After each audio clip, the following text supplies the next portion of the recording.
What's going on, everybody? It's your favorite favorite investor. Now, here I am coming to you live, emphasis on the coming. I'm ready to rock. And we're ready to roll. We're ready to get the work done.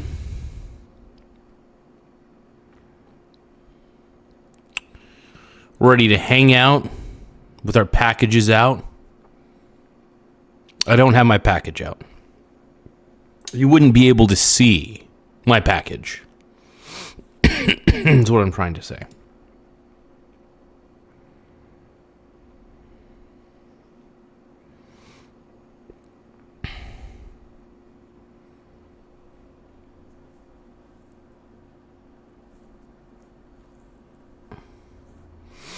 Yeah, I never go on Discord, random player.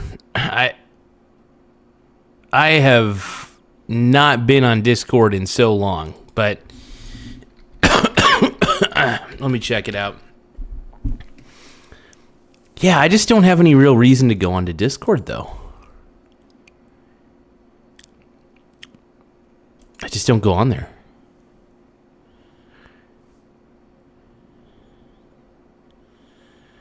What are we looking at?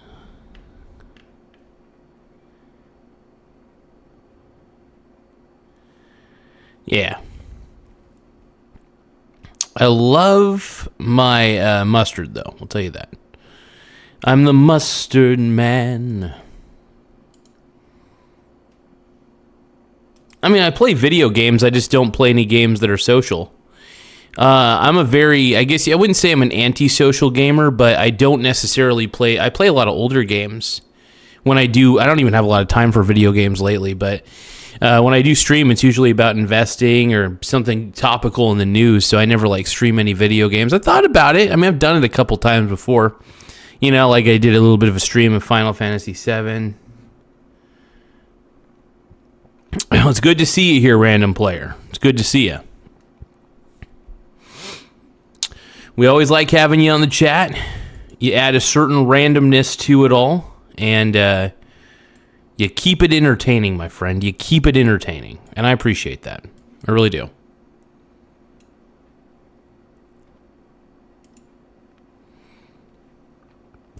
I do want to give a special thank you to everybody, though. I mean it. I mean it. Last couple months have been a weird one for me, admittedly. And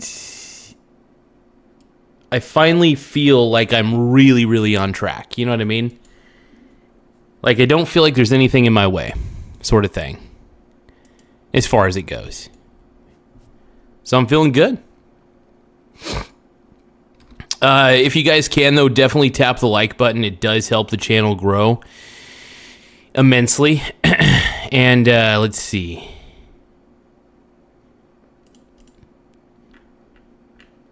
Give me a few seconds. So we're going to go over the different variety of sectors in the market. So I do want to go over the top long-term sectors for investors. So sectors that I think are still going to be around for a long time to come. I could be wrong, but this is my list. I think they're still going to be relevant, even if they're overvalued, for a while. Now, technology. Look, innovation drives growth, economic growth. The tech sector is not going anywhere. We're living in a more automated world. Do I think it's all going to be ruled by AI? I don't know yet. It's tough to say. We can have some general idea, but I think that's kind of the goal. To make a more automated world, including automating intelligence. Think about it. AI is called artificial intelligence, but what we're really doing is making intelligence automatic. We're automating intelligence at the end of the day. So that's very fascinating. There's also cloud, AI, semiconductors, and cybersecurity. I love the tech sector. I love being exposed to the tech sector, at least as an investor. I think it would be foolish of me not to. And then there's also high profitability and scalability. I don't think Google's going anywhere. I don't think Microsoft or Apple are going anywhere. There's still going to be high octane players in the tech space.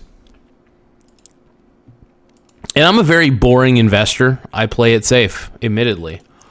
I see no reason to do otherwise. You know what I mean?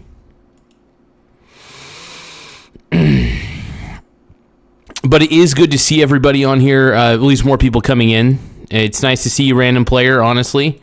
Whenever we can have you or anybody else, really, we have a good time. We all have a good time on here.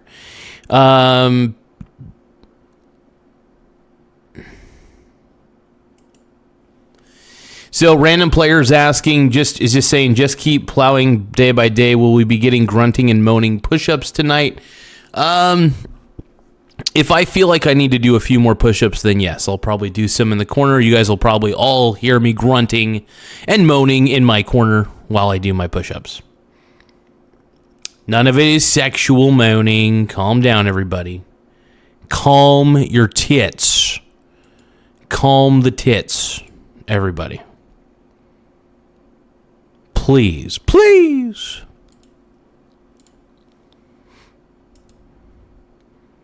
But make sure you guys hit the like button. Tap that like button. We need it. We need it. And it looks like random player is gooning. Random player, are you gooning? Well, I know you and Kemoy Chapman are very guilty of gooning a lot of the time.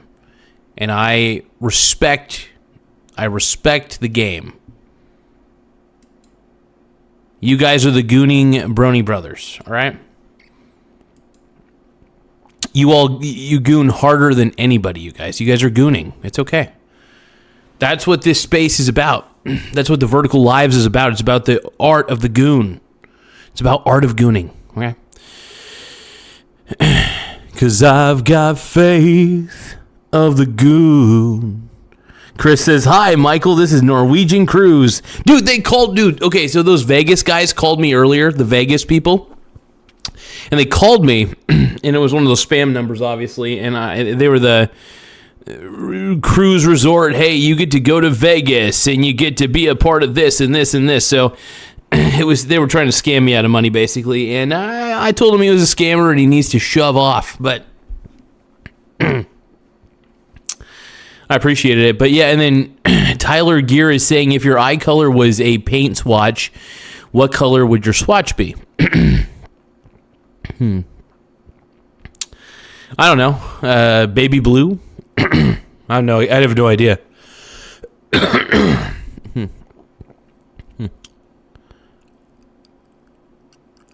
Oh, okay. Hey, you just want to watch and listen, random player. That's good. So what we're talking about today is the tech sector is the first sector. We're talking about all the sectors, but I'm kind of ranking them on the long-term horizon scale. I do believe that technology is a fascinating one. The tech sector is going to be around for a while. That's what I firmly believe. I don't think the tech sector is going anywhere. I really don't. This paint swatch would be dreamy. I've got dreamy eyes. I can't help it. My brony brothers. Queefs, Cuban Crisis is up in arms talking about queefs. You guys, don't forget to like this stream. Double tap to like, or just however you guys like.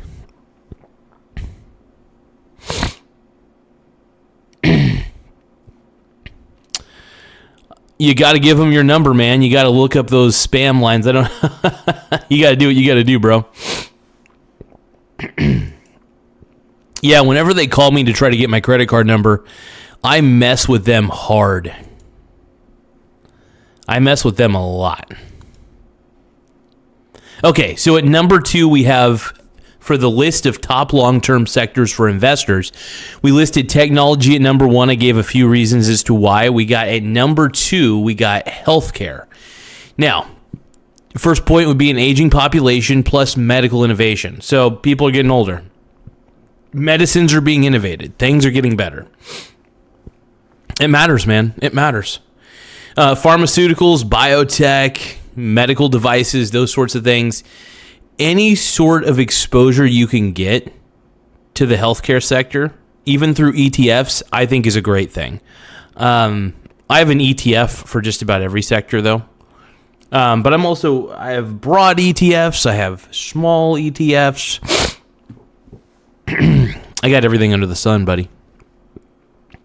You're probably wondering, why do I do that? I don't know. I just like spreading shit out. It's a way to spread out. It's a different way. But I'm still diversified at the end of the day, so that's all that really matters. Also, it's less cyclical. People always need healthcare. One way or another, people need healthcare. So one of the reasons I own a lot of different healthcare REITs, like real estate investment trusts that have a lot of medical facilities and stuff like that, that own a lot of medical properties, is because people are always going to get sick and people are always going to need healthcare. So I want to make sure that I own the companies that own the buildings. And I also like owning the healthcare companies too. It's a big deal to me. Number 3 is consumer staples. Now, food, beverages, basic household goods, that sort of thing. Those are always going to be needed. People are always going to need food. People are always going to want beverages. People are always going to want the basic household items. It's strong during recessions, that's for sure. Even during a recession, people are still buying deodorant. People are still buying shampoos. People are still buying these things. So consumer staples is an incredible sector. And there's also steady dividends and cash flow as well. So I love owning like Walmart. I love owning Kroger.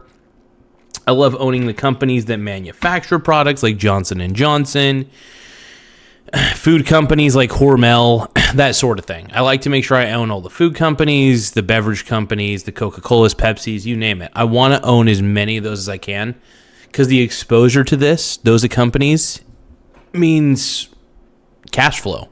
It means a steady portfolio and a growing one over time. Now, before we go to the 4th best sector, let's take a look at the comments real quick.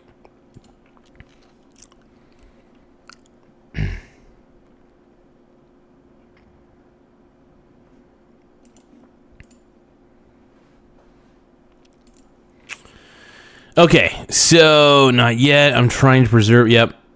I think you're okay. Yep. Cuban Crisis talking about queefs, and then random player says he tapped so hard. The last scammer that called. Okay, so Chris says the last scammer that called me asked for a callback in case we get disconnected. Gave him. Oh, that's right. I remember you saying that. You gave him like the police department number. I got to remember that. I keep forgetting about that. Not always. Random player tapped very hard. Okay. I think I know what that might mean. Jeez. All right. Are you guys ready for the rest of the sectors? Let's go over these sectors here. So at number 4, the best long-term sectors for investors at number 4 is utilities. Now, I sound like Chris Hansen, but at utilities, essential services, electricity, water, and gas. I'm going to read this entire sector like Chris Hansen, because Chris Hansen is an essential service. But anyway, utilities, essential services, electricity, water, gas. Basically, people are always going to need electricity. People are always going to demand water and gas. Energy is always in demand. So basically, if you think utilities, think energy to some degree. Utilities and energy sector, they are technically different, but very much one and the same almost. It's a little different though. Anyway, with utilities, they're defensive and they're often high yield dividends. So the thing is, I love a high yield dividend, but I like it when the cash flows are always almost guaranteed. And I will say utility companies, whether it's water companies, electric companies, you name it, man, offering some sort of energy, those give you the best dividends. I can't, like, I'm not saying it's the best of the best of the best, and you shouldn't just own utility companies. You should own everything from every sector, in my opinion. But this is my 4th favorite sector as a long-term investor, is the utility sector. Also, the utility sector seems to be benefiting from clean energy transition. Now, at number 5, we actually have the energy sector itself. Now, oil and gas remain crucial globally. They're not going away anytime soon. They're still going to be necessary. So it's still a good idea to make sure that you're invested in oil companies, gas companies, any sort of company that is energy related, I think is good. Not all. Not all are created equal. Some are poorly managed, blah, blah, blah. But also there's new growth in renewables and plus nuclear energy. Don't forget that. There are companies where you can get exposure. If you invest in them, you can get exposure to the nuclear energy in some way. For instance, you can invest in uranium mining companies. I love uranium. No, but no, I love the energy sector. I think it's fabulous, and I think it's at number 5 for my list of long-term sectors from these are my favorite sectors as a long-term investor. I love all these sectors fairly equally. You guys are going to be actually kind of disappointed where I put real estate actually in the sectors. You're going to be very disappointed. I'll say that. But I still, by the way, I put Star Trek Enterprise at number 5 out of my all-time favorite Star Treks. But I still, to this day, sing the tune of "It's Been a Long Chode." But anyway, let's keep going. Also, historically strong cash generators. Energy sectors, if you own like Chevron, for example, they're big in the oil sector. Shell, those sorts of companies. If you own the big companies, man, you're going to get good dividends. I'll tell you what, oil companies give very good dividends. Also, getting into renewable energy is awesome. I love renewable energy. I love oil. I love gas. I love it all. Give it to me hard. Give it to me zaddy. Give it to me zaddy. Okay? Okay. I got to stop getting so boned up right now. Tim Smith says the best sector is school tampon dispensers in Minnesota. Hashtag I'm a Tim Walls guy. This is Tim Smith. Damn, you're very sexy. Balls on my walls. Let's go. Here we go. Nate Dogg gave a happy poop. Yum, yum. Happy poop. Yum, yum. Happy poop. Happy poop. Happy poop. Yum, yum. This happy poop is what all true warriors strive for. Gee, I wonder what happy poop is up to. Oh, man. My boy, this happy poop is what all true warriors strive for. Thank you for the happy poop, Nate Dogg. I appreciate it, G. Random player says, Chris Hansen, we have all the chat logs. Oh, we have all the chat logs here, so invest in water. Yep. Hell, companies that own water supplies. I do love utility companies and I do love energy companies, though. I'm a very boring investor, man. I really am. Like, I think I learned everything I needed to learn about investing from playing Monopoly.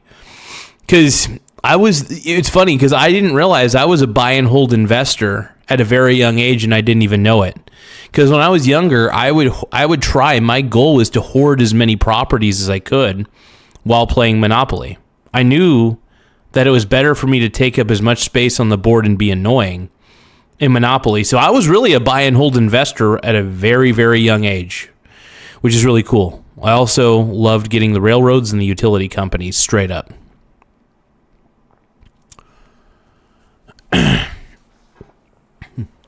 Nah, man, I like being hyperly diversified, man. Kendrick Soul says, hey, I got a question. All right, Kendrick, I'll try to answer it. What's your question, G? But Aaron Russell says, just buy Berkshire and forget about it. I don't know. I'm not a one stock kind of guy. You know, I'm a one woman kind of man, but I'm when it comes to stocks, I'm in a polygamist. Sorry, when it comes to stocks, I'm a polygamist investor. When it comes to my love life, I'm a one-woman man, and that's it. Nate Dogg says, invest in paying your rent. How can I, Nate Dogg? The only income I have are these happy poop gifts. That's all I got, bro. All I got. And I got the love of Brad Latkin. Brad Latkin loves me. It's here in the chat logs. But yeah, no, Dude, hell no, I ain't paying no rent. Hell no. Who do you think I is, dude? I'm going to have to complain. I'm going to complain to our governor that Nate Dogg is making me pay too much rent. Let's make Nate Dogg look like the villain. Now, Nate Dogg is making me pay rent that isn't even owed to him, by the way. Now, Nate Dogg, look. I'm not going to simp to you. Since you're my landlord, I can't simp. All you do is give me happy poops. That's all you give me, dude. Random player says, you sound exactly like Chris Hansen. It's insane. Nate Dogg says, fatty head rolls. Now, you guys, I'm going to be reading the chat logs. What the chat doesn't know is that I'm going to read the chat logs like Chris Hansen all day long in a juicy man thong. Nate Dogg says, not your mic. Not your mic. What do you mean? What do you mean by this? I'm trying to understand. What do you mean? What sort of innuendo are you using when you say fatty head rolls? I don't understand. I'm Chris Hansen, Dateline NBC. I'm your host with the most. Here we go. But what Nate Dogg doesn't realize is that I have the chat logs the entire time. And I was going to sing Faith of the Heart from the heart. It's been a long road getting from there to here.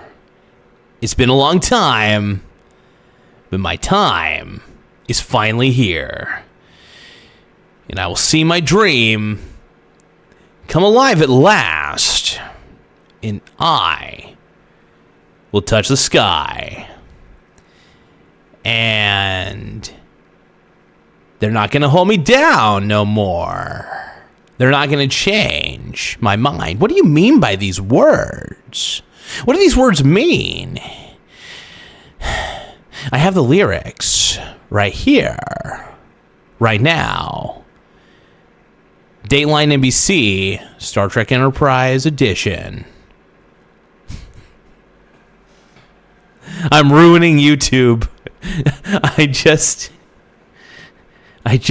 spoke as Chris Hansen speaking the it's been a long road, the Enterprise theme song. I was speaking the Enterprise theme song in the tone of Chris Hansen. Incredible.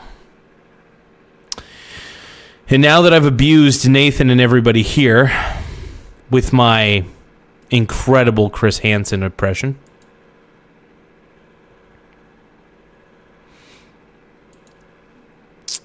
oh my God, yes. Hold on. Random player says Chris Hansen has great pizza. I've tried it. Oh my God. Random player is a little too involved with Chris Hansen. Now, so Nate Dogg is saying that we need to do a marathon of that show. I agree. Completely agree. The one great thing I could say about that show is, I'm not going to lie, I got a little bit of anxiety watching that show. Whenever I would watch it, because you know what, like, I know Chris is going to be fine because I know he's got all those bodyguards, but what always scared me was, were one of those pedos going to get really, really cute and try to, like, hurt Chris Hansen? Obviously, they wouldn't be able to because they got, like, police around every corner, and they even got guys that are able to come out in a moment's notice if they see that Chris Hansen's in legitimate danger. I think what scared me was that, and the pedophiles deserve to get hurt in a lot of ways, obviously. But, like, I was afraid that, you know, they might do something really stupid.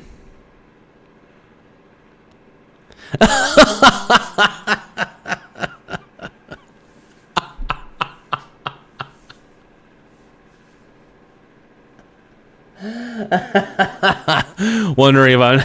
No, I actually kind of, like, I I kind of like, I knew that they were predators, but like, I'm still human. And even like, but even though I know that these dudes are monsters usually, like just like priests and teachers and stuff like that, like total creepazoids. Now, I will say the people I felt bad for on that show were like the legitimate, like,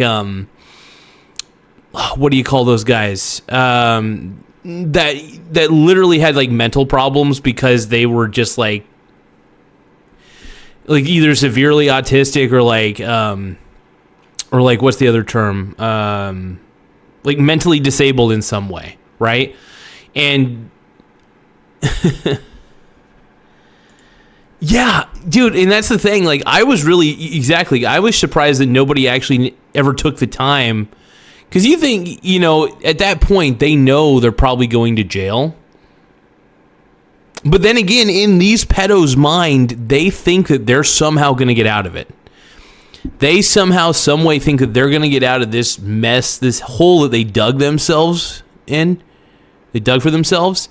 And yeah, I will say that Dateline NBC, Chris Hansen, that show was amazing. And I think that the reason they took it off the air when they did was because I think it was some legalities that NBC was afraid to mess with. But man, that show, like, as far as reality TV is concerned, because I do consider that a form of reality TV,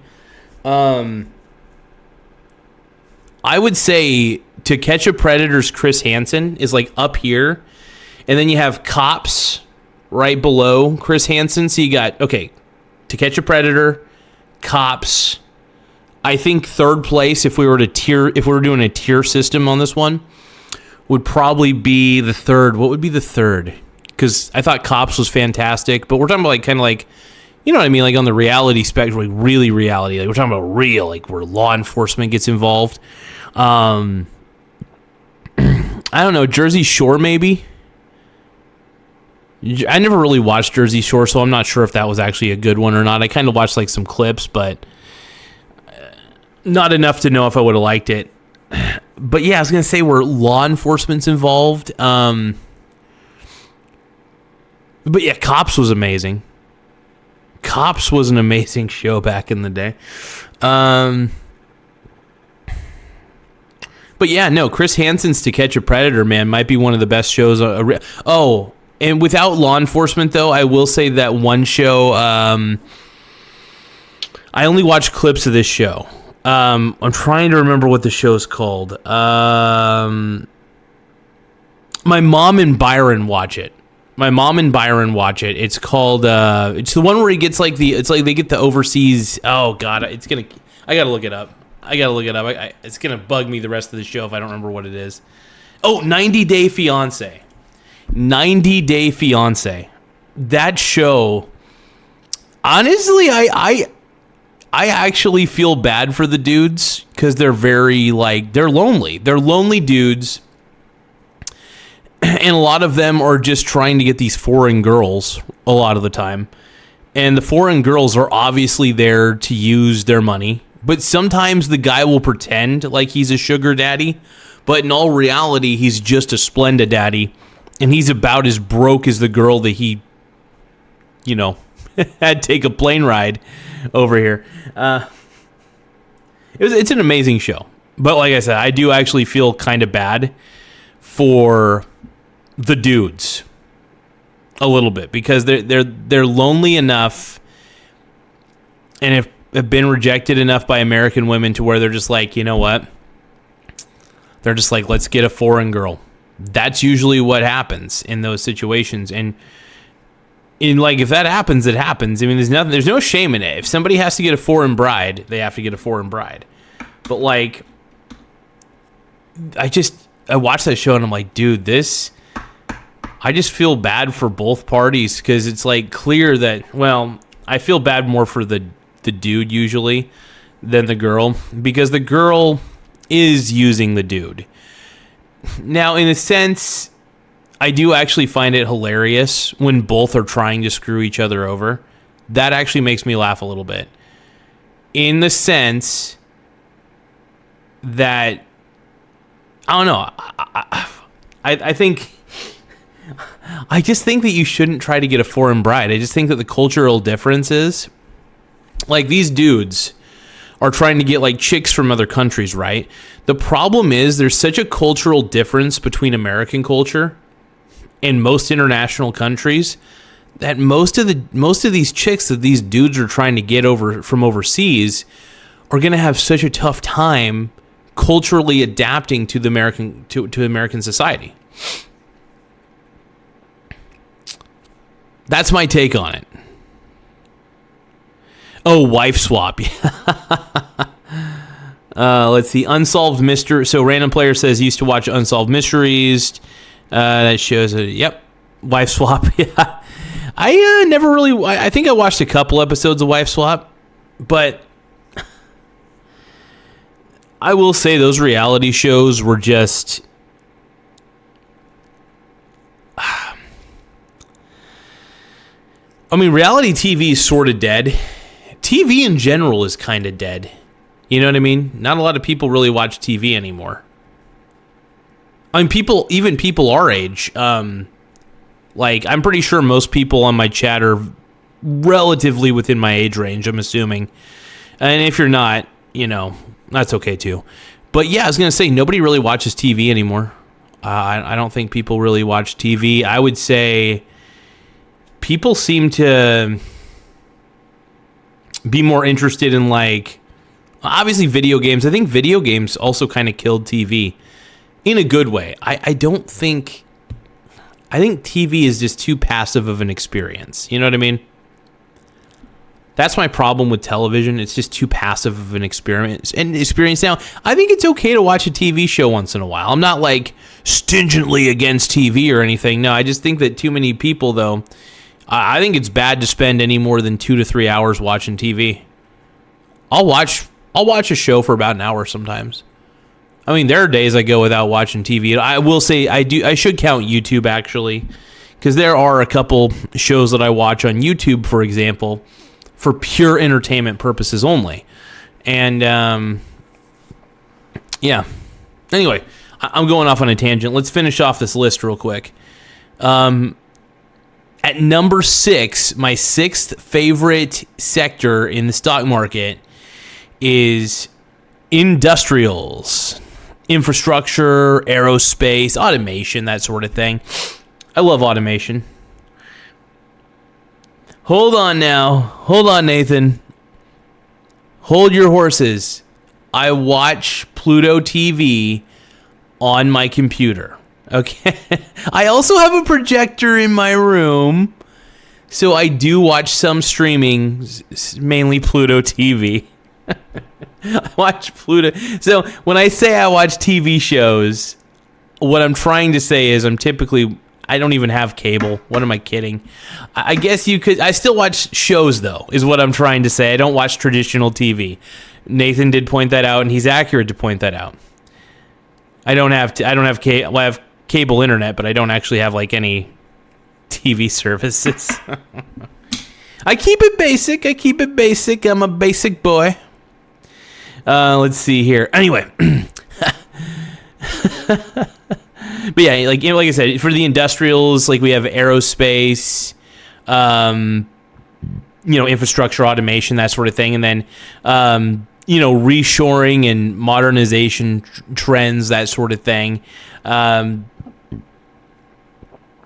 It is cyclical, but it is long-term. It does have long-term structural demand. So I believe that the industrial sector is a really good sector for the long term. You don't want to. Here's the thing. I don't think it's good to swing trade sectors.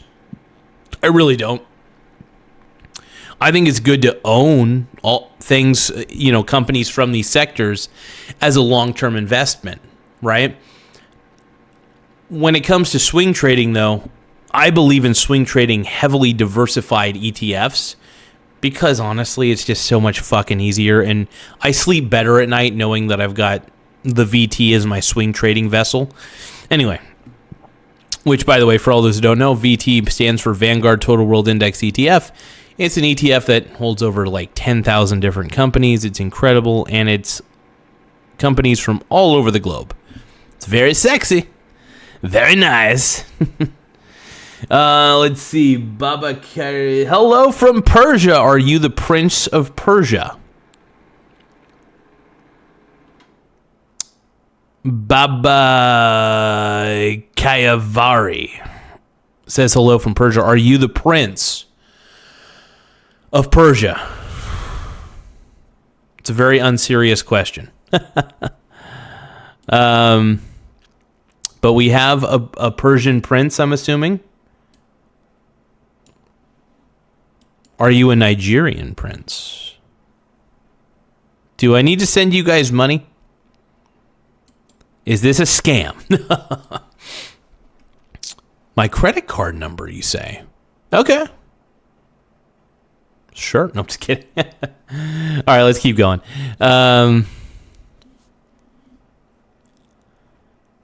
What else? Lost my train of thought. Hold on.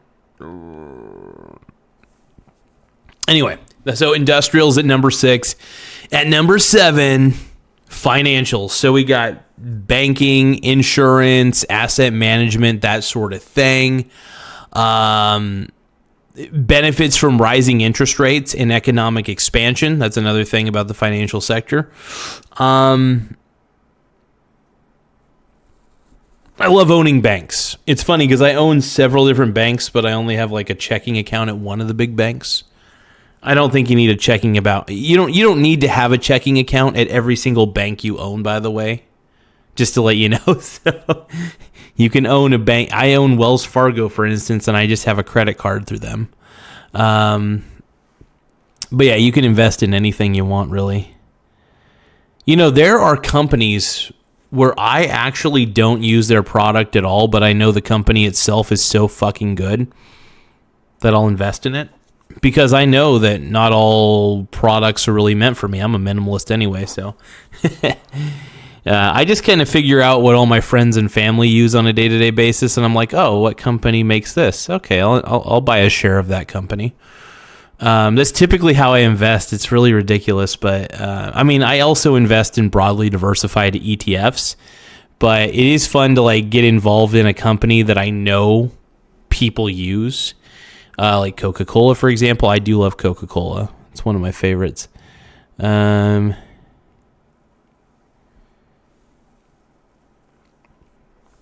yeah, it's a core part of global economic health, though, the financial sector. So it's good. Asset management companies, insurance companies, banking, that sort of thing. It matters, man. And at number 8, we have communication services. Now, like streaming, wireless, digital advertising, those sorts of things. There's also tech-like growth with a large consumer base. So communication, like cell phones are not going anywhere. We live a much more portable existence than we've ever lived before. When no man has gone before, when no one has gone before. Dun, dun, dun, dun, dun, dun. It's been a long road. No. Getting from there to here. It's been a long time. Anyway, at number 9. At number 9, you guys are going to be disappointed in me because I'm super fucking gay. I'm gay for REITs. But real estate is at number 9.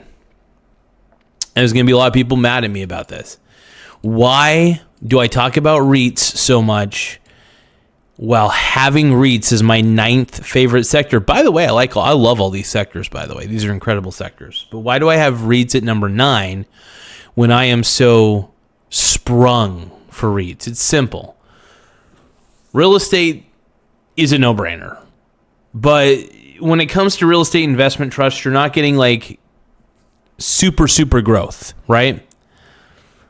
But here's the thing.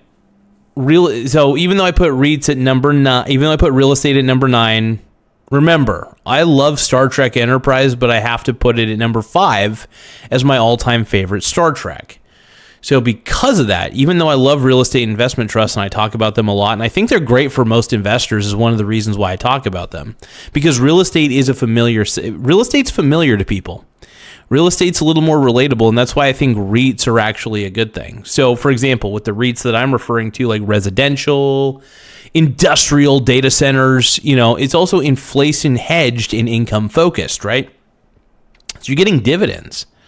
And the dividends grow typically, and so does the long-term appreciation of the company itself, because the assets appreciate over time too, which is the assets of the real estate. So companies that own real estate and lease out that real estate, I think it's a no-brainer. Why don't more people invest in these? Is my main question. And I think it's because it's not encouraged enough. I think most people are encouraged to just have a 401k, not think about it, which is fine, by the way. I will never dog a Roth IRA or a 401k, and I'll tell you why I won't dog it, because I would rather have people in the markets than out. And if a 401k and a Roth IRA is needed for you to stay in the market, good. Seriously good. I don't think it's a bad thing. It's not for me though. 401k, not for me. Roth IRA, not for me. There's not enough control. I'm a control freak when it comes to my assets. And I like being able to control how long I have something. I like being able to control where the dividends go. I am very obsessed. I determine specifically where my dividends go, what I'm reinvesting in. But yeah, REITs, like I said, residential, industrial, data centers, that sort of thing. Inflation hedged and income focused. And then the last thing is long-term demand for properties and logistics. So the more REITs I own, in a weird way, more of the monopoly board I sort of control, right? I love diversification, and I think if you own a ton of REITs, because each real estate investment trust owns thousands and thousands and thousands of real estate, right? Realty Income owns like 10,000 or 6,000, 10,000 or to 16,000 properties, if I remember right. Simon Property Group, I'm pretty sure, owns thousands. I haven't looked at their portfolio in a long time, but I'm pretty sure they own several, right? And the thing is, each REIT, not only, here's the beauty about REITs, is real estate investment trusts can also expose you to different sectors as well. For example, medical REITs. So I'm talking about like real estate investment trusts that focused on medical properties. And then we have storage REITs, which are basically real estate that's all focused on storage, right? Public storage, extra space is another good one. You name it. I could go on and on. And we'll go over a few ETFs here in a second, but actually let's go over those ETFs. Before we do, I want to say this. Hold on. So I want to say this as somebody who's a long-term investor, and I will always be a long-term investor at the end of the day. Now, however, 20% of my portfolio is swing traded, so I want to let you guys know that, full transparency. And pretty much the only thing I swing trade is the SBIT and the VT. Those are the two ETFs that I swing trade specifically. I won't go into a long diatribe as to why. Those are just the two that I love to swing trade. Okay. So the best long-term sectors and top ETFs. I want to go over the best ETFs for each sector. These are all my opinions. These are not endorsements, not financial advice, just for entertainment and educational purposes only. Keep that in mind. Number one's technology, XLK. It's the Technology Select Sector SPDR. And then there's VGT, which is the Vanguard Information Technology ETF. And then there's the QQQ, which is the NASDAQ 100 ETF, which is very tech heavy, by the way. That's why I consider that a technology sector ETF for the most part. And then the SMH, which is the VanEck Semiconductor ETF, is mainly chip growth focused, that sort of thing. At number 2, of course, we had healthcare. So the ETFs for the healthcare sector would be like I think that these are some pretty good ones. The XLV, which is Healthcare Select Sector Spider. There's the VHT, Vanguard Healthcare ETF, and then the IHI, which is the iShares Medical Devices ETF. It's the more higher growth segment of it. And then we have for the come on. And then for number 3 for the consumer staples, which is the more defensive, which is my third favorite sector, XLP. But yeah, so we got XLP, which is the consumer staples select sector spider. And then we have the VDC, which is the Vanguard Consumer Staples ETF. So those are 2 ETFs you can have that can expose you basically to the entire consumer staples sector for the most part, if you're looking to be sector specific, at least with your investing strategies. For utilities, for the utility sector, we have XLU, which is the utility select sector spider. And then we have VPU, which is Vanguard Utilities ETF. And then we have IDU. Once again, IDU, iShares US Utilities ETF. And for the energy sector, traditional renewables, that sort of thing, we have XLE, which is Energy Select Sector Spider, oil and gas majors. And then we have the VDE, which is the Vanguard Energy ETF. Then we have the ICLN, which is the iShares Global Clean Energy ETF. Kind of a more like renewables sort of future play. And then we got numbers, we got industrials on this one, infrastructure plus defense. So XLI, Industrial Select Sector Spider, the VIS, which is the Vanguard Industrials ETF, and then we have the ITA, which is iShares US Aerospace and Defense ETF. All right, hold on.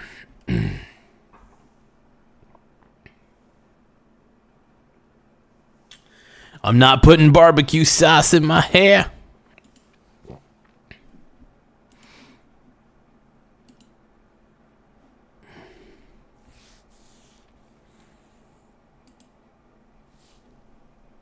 All right, before we continue further, we're almost done.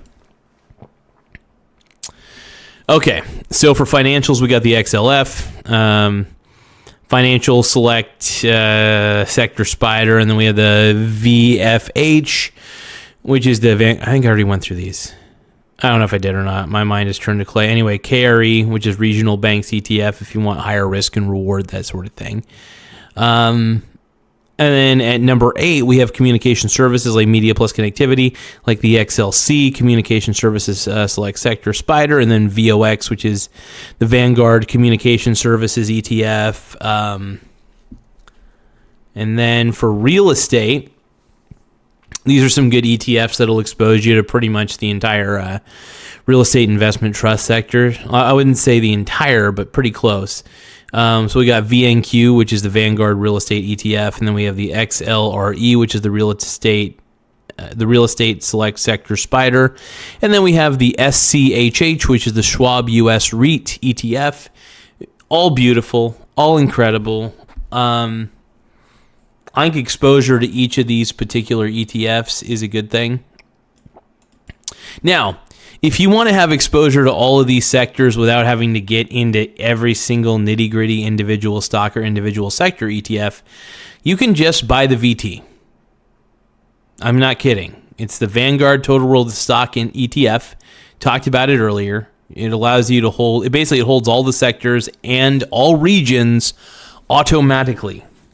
10,000 different holdings. It's a great base with optional sector tilts. So anyway, I think that VT is great. If you want to diversify very early, you could just start with buying a share of the VT and you'll be on your way. It's as simple as that, man. Diversification is a lot simpler than people realize. You can get diversified very early, very effectively. So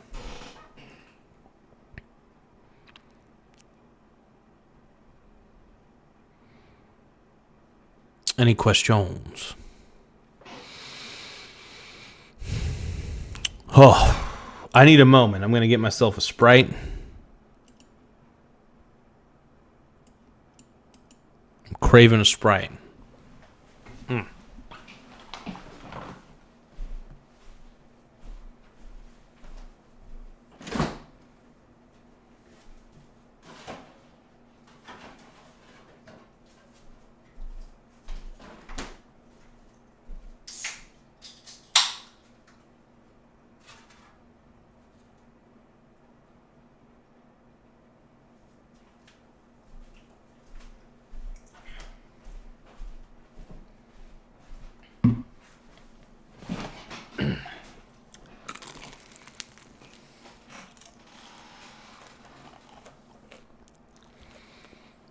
Thank you, Brandon Castillo, for the happy poop yum yum.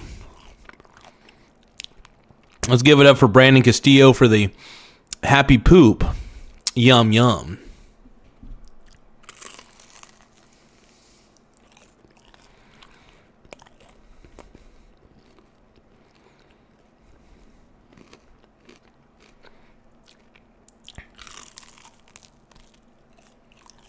Mm-mm-mm.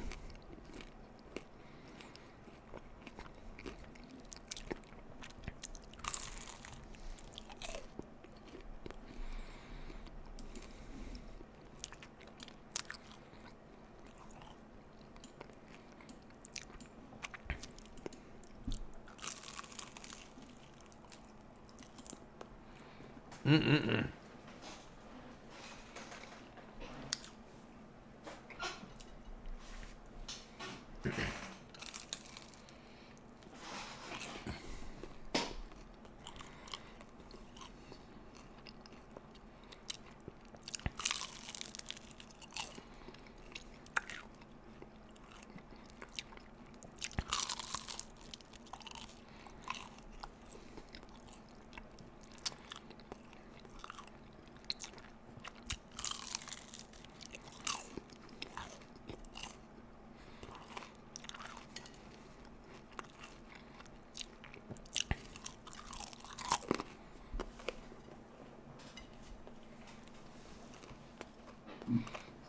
But yeah, everybody's hooking me up with the happy poop yum yums.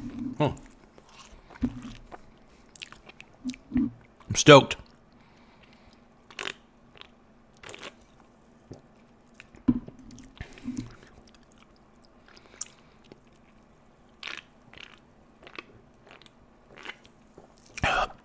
Oh.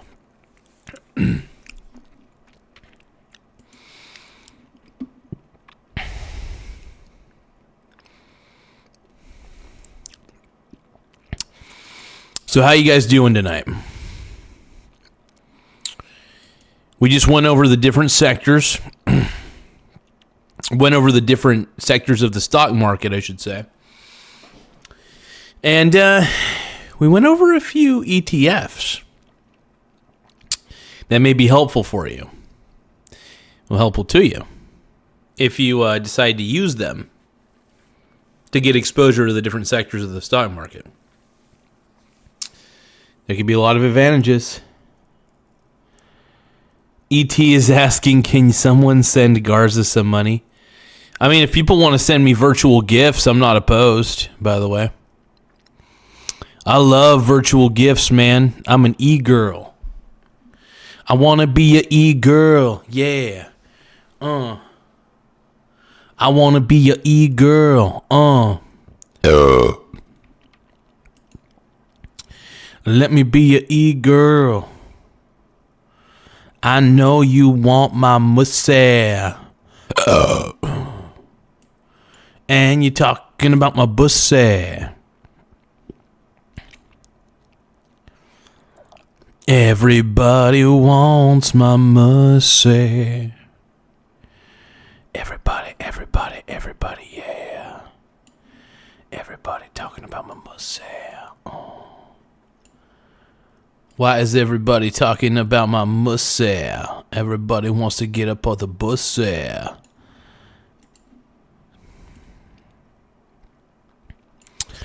Nobody wants to do this thing.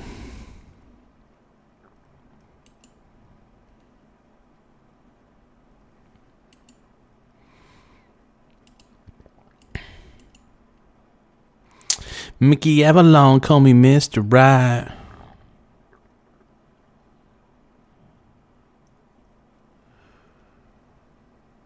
Yeah, somebody send me some money. Easy money.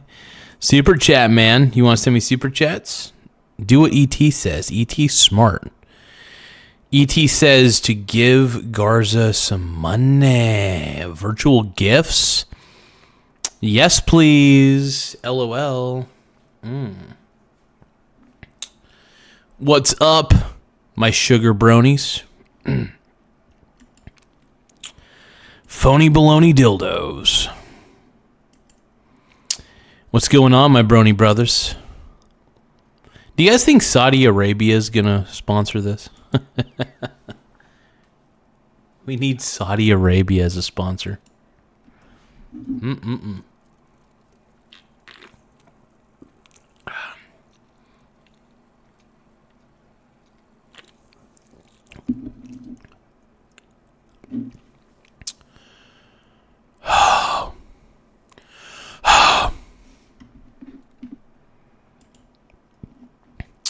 Can you give it to me now? They call me witty. 'Cause I listen to P. Diddy. Yo. Everybody getting jealous up in here right now. Everybody getting jealous up in here right now.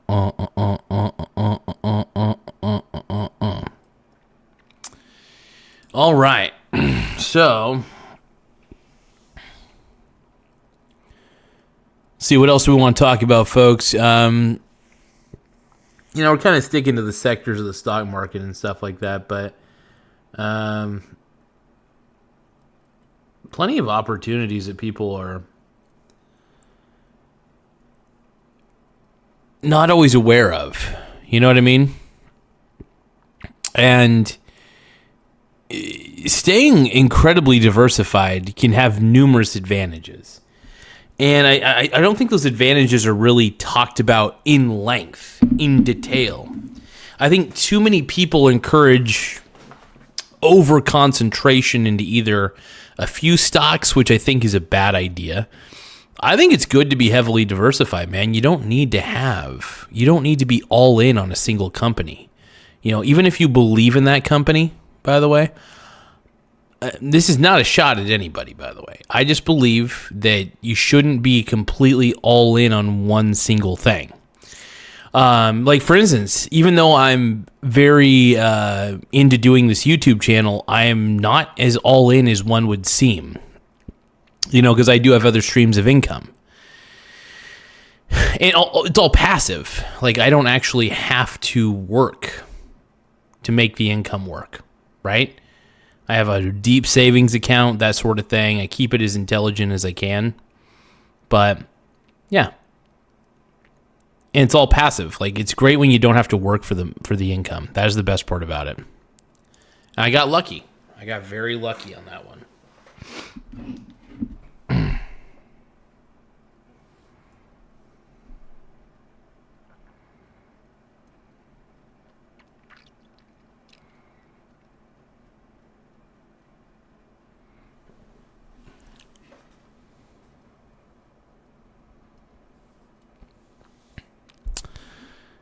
I don't think anyone but Wall Street Bets would disagree. Wall Street Bets wants me to put my life savings into GME. Actually, you know what? I think there's only one way to settle this. The top Wall Street Bets meme stocks of all time. And the only impartial person I could think of is not a person at all. ChatGPT. Did you ring? ChatGPT. Now we're going to ask ChatGPT and see what ChatGPT thinks. What are the top 10? We're going to come up with a top 10 list. What are the top 10 meme stocks of all time, specifically from the Wall Street Bets subreddit.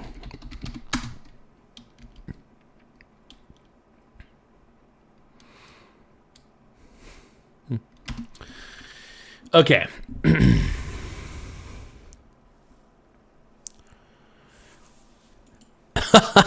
Well, here's the thing. They moved on from GME because one, I mean, look, AI is the future, but I don't think Nvidia is going to be able to I don't know. Nvidia is not the only chip maker out there, right? They're not the only they're not the only company that makes video cards and stuff like that. And I think people need to consider that ChatGPT. Now I'm having ChatGPT compile a list, a top 10 list of the top 10 meme stocks of all time, specifically from the Wall Street Bets subreddit. Now, those are the parameters because I am curious, since YouTube is filled with bad financial information, I want to contribute to that in a comedic way. It's all for comedy. This is not financial advice or an endorsement of any specific stock, only to make fun of Wall Street Bets and create the top 10 list of the greatest meme stocks of all time, brought to you by ChatGPT.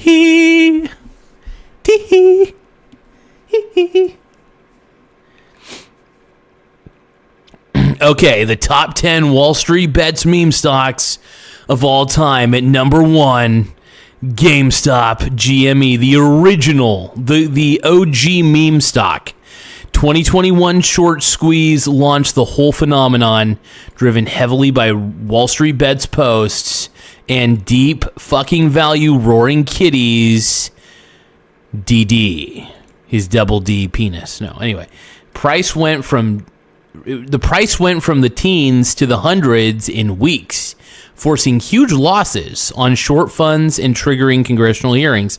By the way, I am still in complete support of the hedge funds. I still side with the hedge funds.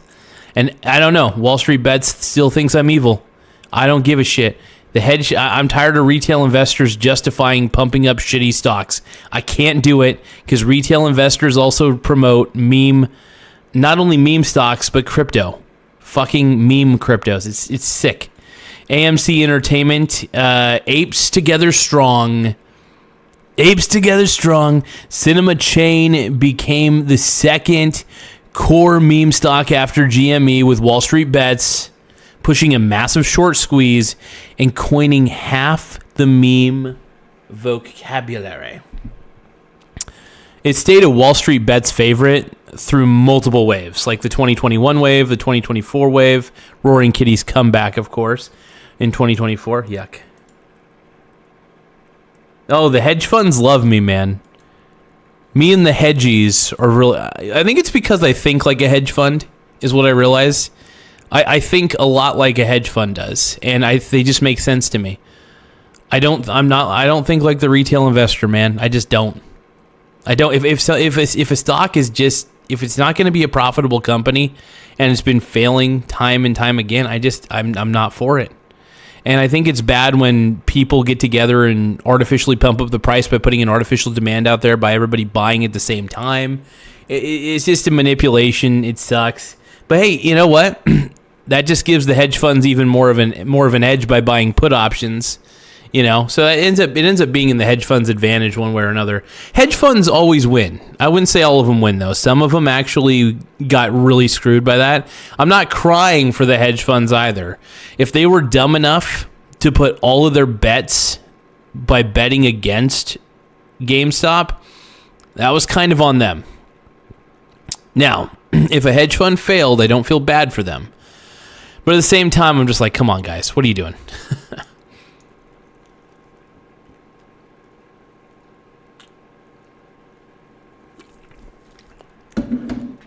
I'll let the hedge funds suck on my Zipple, though.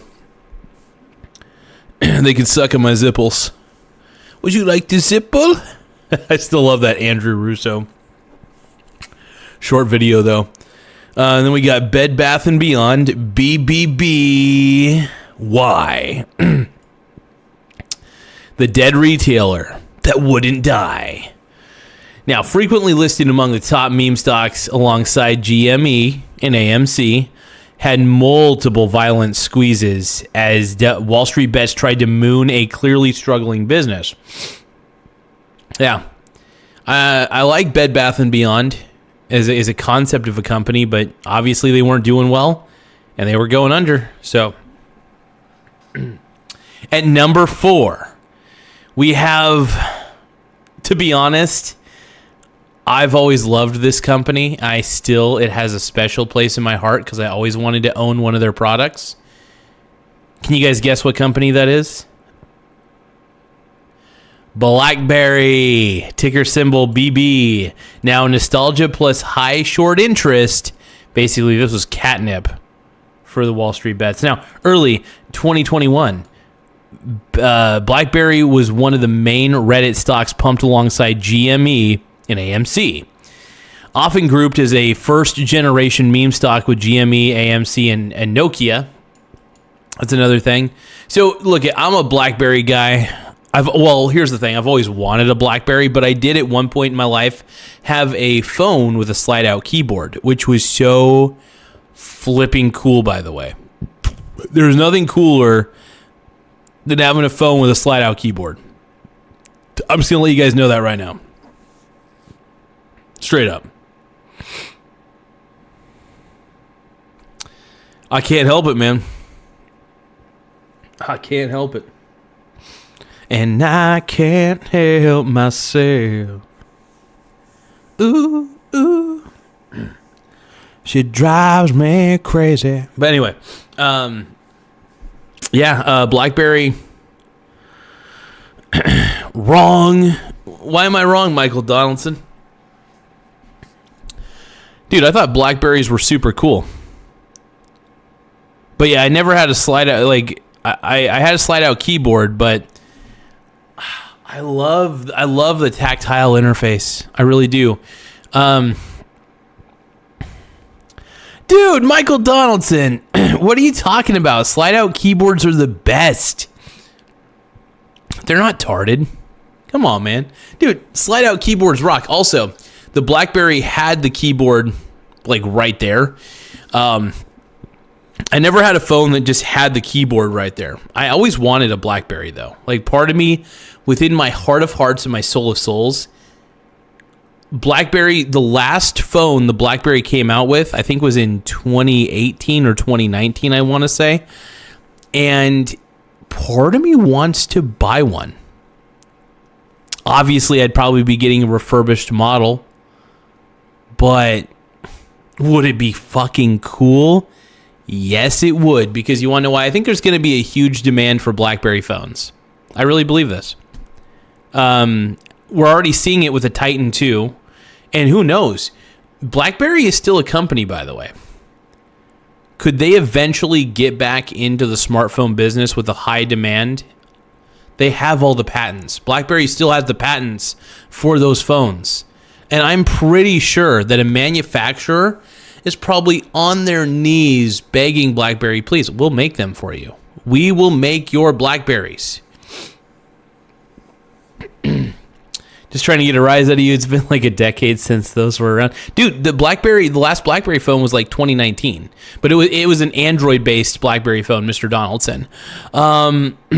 Nate Dogg is asking, what does BlackBerry make now? Okay, so BlackBerry actually is primarily just a security software company, and it sucks because those phones had good security to begin with, and dude, if BlackBerry announced tomorrow, if BlackBerry announced that they were going to release an Android BlackBerry phone, I'd pre-order it immediately.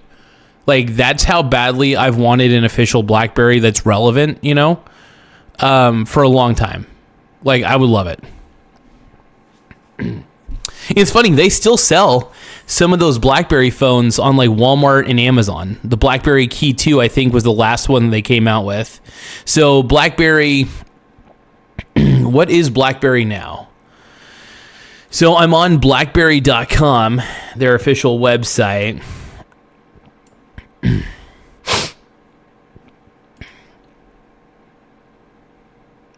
Exactly. They were great business phones.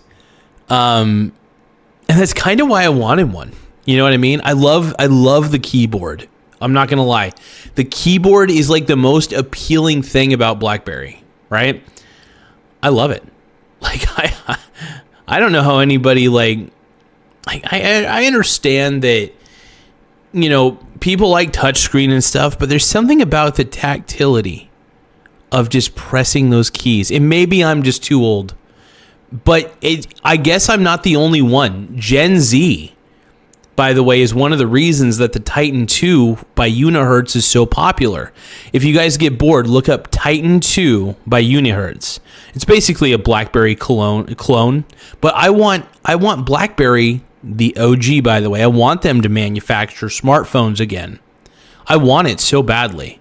And if they announced that they were coming out with a new smartphone, I'm not kidding when I say this, I would put it on credit. I would buy it. Like, I'm a Pixel fanboy, don't get me wrong. I love my Pixel 8 Pro. I would still keep it, by the way, as a backup phone and probably just use it as a camera primarily. But if BlackBerry announced tomorrow or whenever that they were coming out with a BlackBerry phone with the keyboard, how the fuck can I say no to that? Rodolfo says, I came back for you. My man, Rodolfo. 'Cause I need you and I want you. There's no longer a huge demand for baby oil since Diddy went down. No, I've been buying a lot. I've been buying up all the baby oil. There's a shortage. I like the Samsung Note 5, great phone. The smaller phones got it. The smaller phones got the harder it was to hit buttons. Phones are getting bigger now, but you'd have to sacrifice screen size now. Honestly, I'm okay with that. I am surprisingly okay with that. Like, would it be a more square screen? Yes. Absolutely. Mike's buying the dip. Actually, I think BlackBerry is still... Rodolfo says, yeah, so the chat got to meet my pops earlier when I was doing laundry at his place. And that was cool. He left for a little bit, and I decided to do a live stream. It's pretty cool. But let's see. What is BlackBerry currently priced at? You know, maybe I should invest in BlackBerry. You know what I mean? I mean, I need to put my money where my mouth is, right? If I'm so sprung for BlackBerry, why the F am I not investing in it?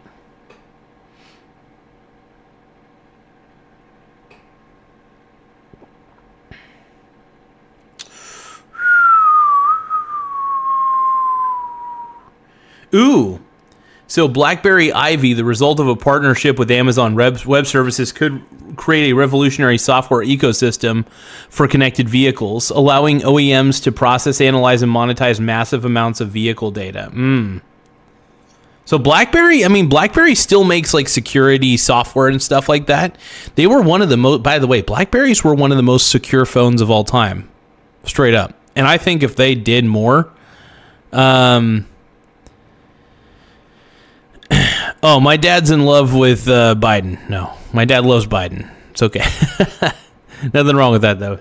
Everybody's into what they're into. He just loves Biden. Okay, BlackBerry's at $4 a share, you guys. Now, are they... the biggest question is, or how overvalued are they? What are their earnings? Ooh, their earnings look kind of questionable. Ooh, dude, their PE ratio, you guys got to hear this. Their PE ratio is at minus 174.56. Now, whenever there's a minus in the PE ratio, you'd think that would be a good thing, but it's not. It's not as good as you think it would be. But yeah, Dude, I'm not going to say that anybody should invest in BlackBerry. Dude, I can't believe BlackBerry stock has been around for so long. Man, they hit their peak. BlackBerry stock hit its peak September 1st to December 31st, 2008 at $124. Whoa, really? Yeah, $124.85 per share. Wow. It got up there. And of course, they eventually just became irrelevant. It's sad that a company like this, because I still think that BlackBerry's not like, BlackBerry does have lots of patents. Nate Dogg says you might lose $4 whole. Be careful. I mean, not gonna lie, I would not mind owning BlackBerry stock. It's like I said, even though I've never owned a BlackBerry phone, I know that there have been a lot of people who loved them, but it just sucks that BlackBerry doesn't manufacture phones anymore. I wish they did, because I think that they would make money in today's age. I mean, obviously you would need to develop the operating system would obviously need to be Android, which is perfect, by the way. Android's fine. The last smartphone that they came out with, which had the keyboard, the physical keyboard, was an Android operating system. And oh man, it just sucks that they don't make smartphones anymore. That really blows. Like, you guys are probably wondering, why am I so obsessed with the physical keyboard? Because tactility, I think you remember things a little bit better if you type on, I think you remember more things when you write down things. But when there's a tactile interface, like when I'm typing on my keyboard, I'm feeling the key press. I could hear it. I could feel it. It's there. That tactility matters. And I think when you're on a smartphone, the lack of tactility, I think, is a bad thing, psychologically speaking. It's a weird thing to obsess over. I'll admit that. It's a weird thing to obsess over, but it turns out I'm not the only one with this thought process. You know what I mean? Gen Z is actually, shockingly enough, Gen Z is the reason the physical keyboard is making a comeback. And I'm all for it, man. I'm all for it.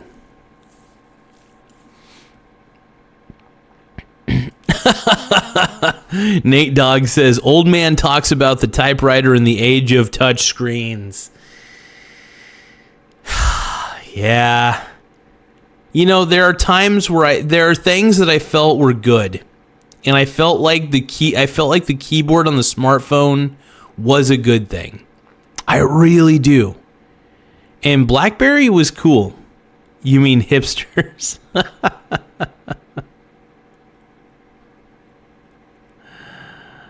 man. Oh, man. But, yeah. I mean, you could...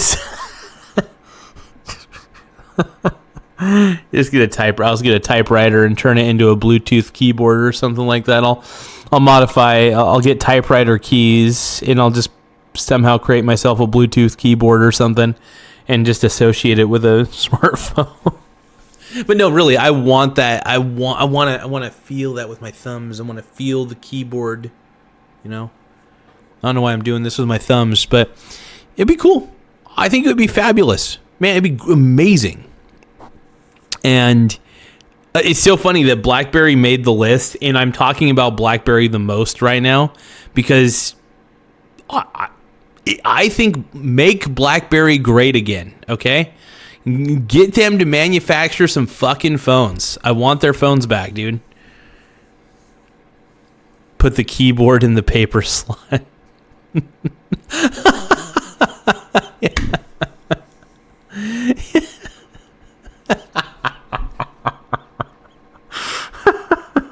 I'm imagining just how ridiculous that would look, but it would actually be kind of cool looking.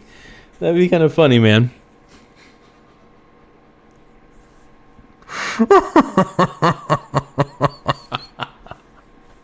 It is funny though, when it comes to smartphones, I am very much like a hipster. It's just like, I'm not typing on a computer with a keyboard. I am typing on a motherfucking typewriter.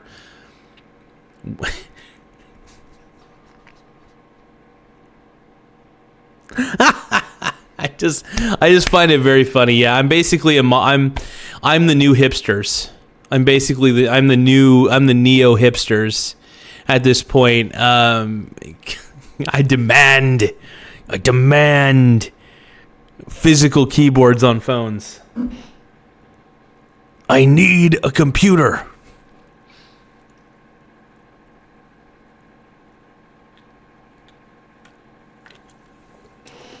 At the end of the day, I really am a mouse and keyboard kind of guy.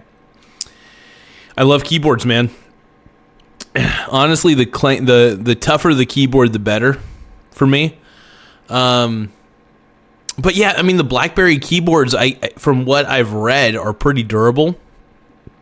And yeah, I just think having a BlackBerry phone would be kind of fun, you know. And here's the thing: BlackBerry has all the patents for all their designs. You know what I mean? They still have the patents, as far as I know. They still own the patents for their keyboard, right? So if they own those patents for the keyboard, they kind of have a monopoly on that space of phones. Considering there is a demand for these phones again, BlackBerry may have no other choice due to the demand that exists to make these phones again. Just like how the company Unihertz created the Titan 2, which has an Android operating system on it. It's like a 4x3 aspect screen and a physical keyboard on there. Like, how cool is that, man? How cool is that? Oh, my biological stepson is saying, happy poop, yum yum. Happy poop, yum yum. Happy poop, happy poop, happy poop. Yum yum.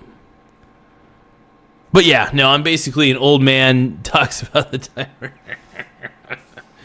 No, yeah, I definitely love that. Like I said, I am obsessing over when I saw that Titan 2. When I saw the Titan 2 come out, I was like, dude. Because I had been thinking about slide-out keyboards for a while. They come up in my mind periodically. But when I see BlackBerry, dude, I see any sort of physical keyboard. Slide-out keyboard, just standalone keyboard that's right connected to it already.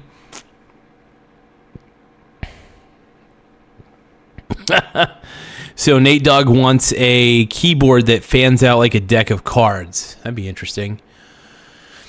That'd actually be kind of cool. Yeah, holy shit, that'd be pretty dope, actually. Yeah, because I've seen those where like it's like folded like this, and then you just kind of boop boop, kind of boop boop. I've seen those types of like they're like little Bluetooth foldable keyboards. Those things are pimp. I don't know how durable they are, but man, those look cool. But yeah, I definitely want, and it sucks, man, because I've got a fever, and in that fever needs more physical keyboard. And the only cure is more physical keyboard, okay? I just want a goddamn physical keyboard on my smartphones, on my modern ones. You know, like as much as I want to buy the Titan 2, hardware-wise, it's not even close to comparable to the Pixel 8 Pro that I have. Blue Nose Pity's talking about Elon Musk's new phone is GNA. Top phone due to his satellites. Interesting. So you're saying that you don't need a phone plan to use it?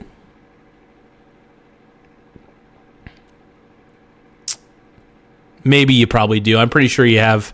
I'm pretty sure you'll have to have like some sort of weird subscription service for it. Nate Dogg says I wouldn't trust a Musk phone. Yeah, I like Musk, but he is a little too erratic. That's one of the reasons I don't really own any Elon-based products.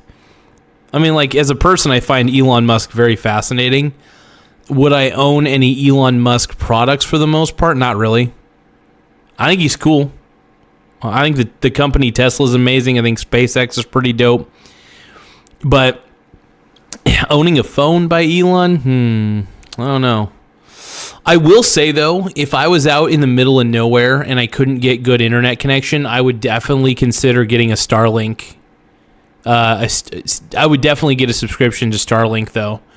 Because my buddy TJ, who lives out in Allegheny, he recently got a Starlink, or I think he's had one for a while. I can't remember. But he's got a Starlink internet service, and he uses it out there in Allegheny, and it's amazing.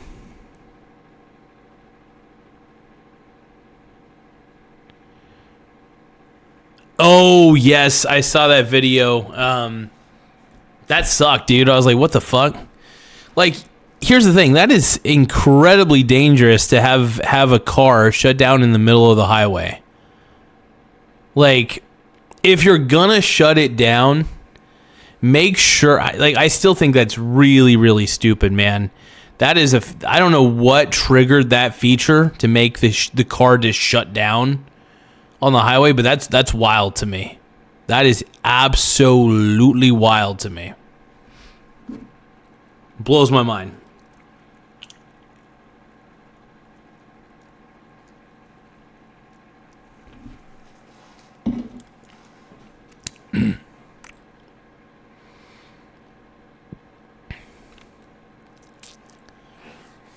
That really is crazy to me, though. And it's funny because I like Elon, but some of the decisions he makes, questionable. There's a lot of dudes I like, and I still like them. They just make questionable decisions sometimes.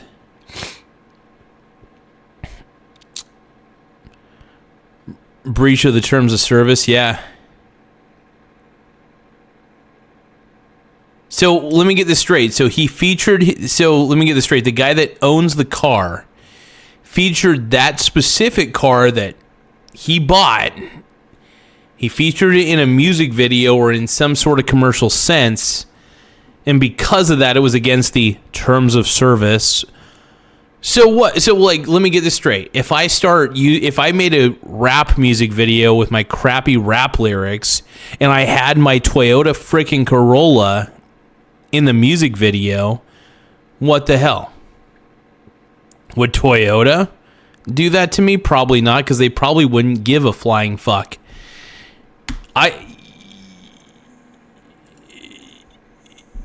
You don't know.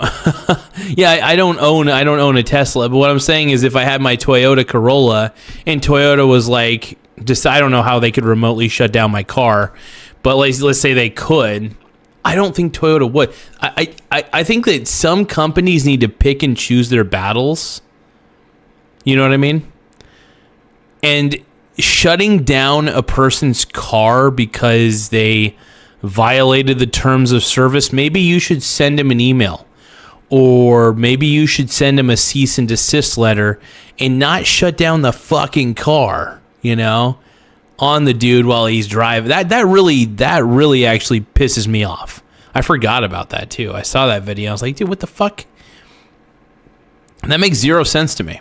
That makes zero effing sense to me. It just blows my mind. Like, even if you use the car in a way that violates the terms of service, a cease and desist letter should suffice. Cease and desist. You know what I mean?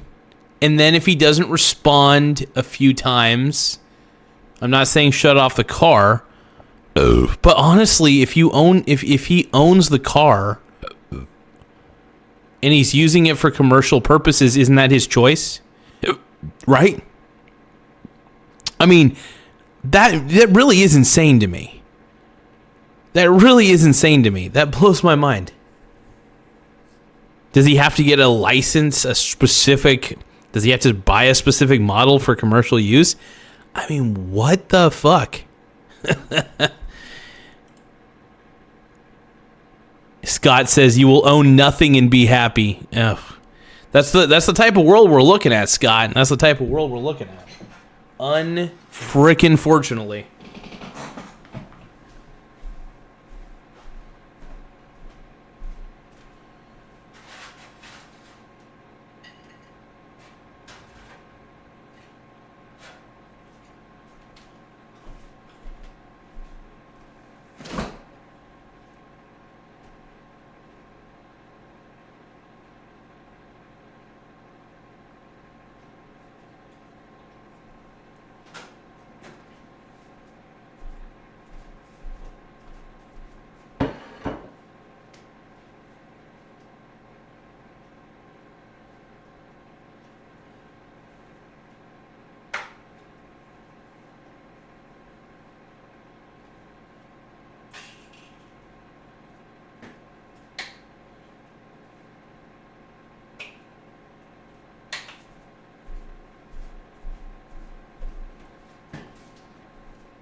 Yeah, it freaks me out, man.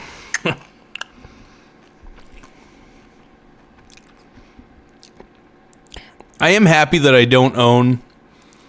I am happy that I don't own a fully autonomous car. I feel like my Toyota Corolla is pretty off the grid. You know, it has Bluetooth capabilities, it has the cool stuff, but it's not directly connected to Toyota at all. You know what I mean? It's not directly connected to Toyota at all times. And I pretty much have full control over the car. So that's why I prefer it, man. As cool as self-driving features may be, a part of me is like, I'm not feeling it.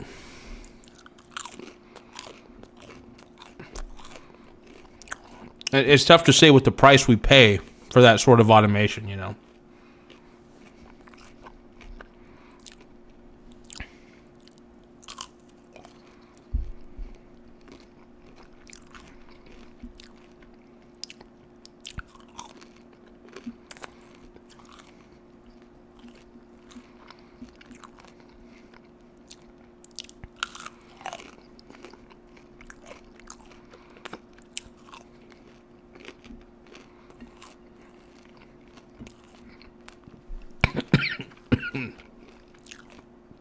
Whoa.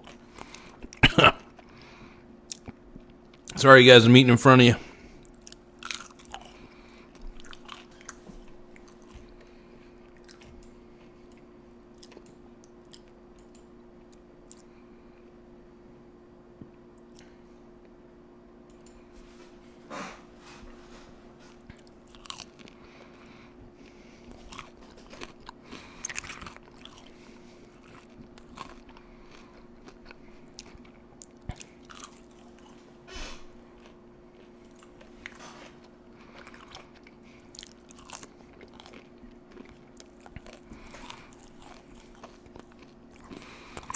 Let's ride, man. I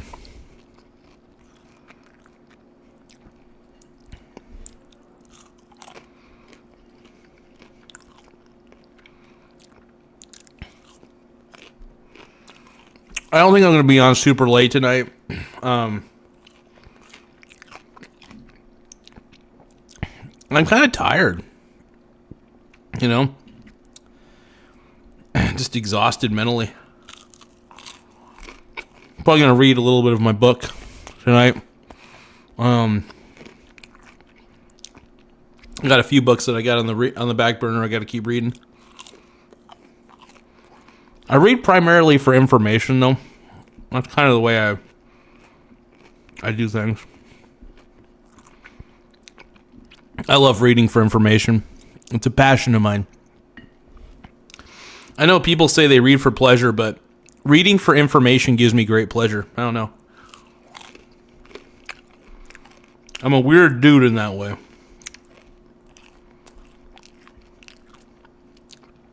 I'm like a robot. I'm a robot.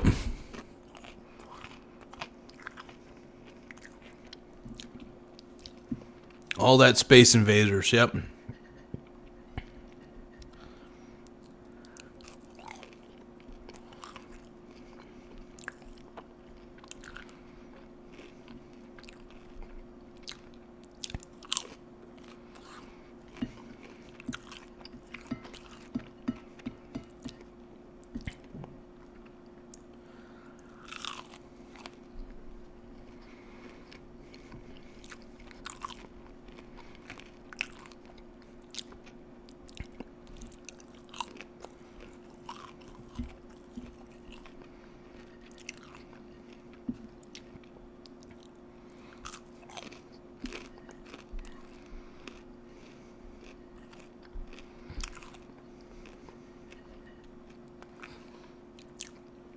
Cheers.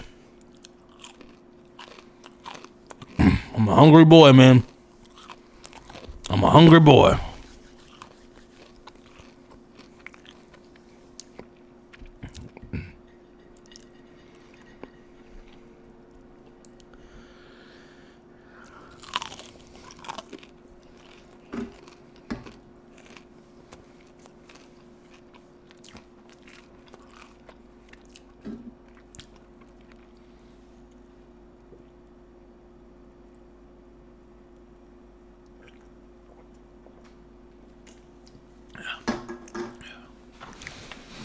Oh, man.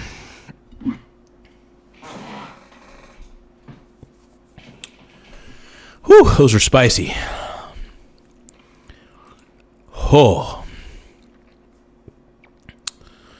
My goodness.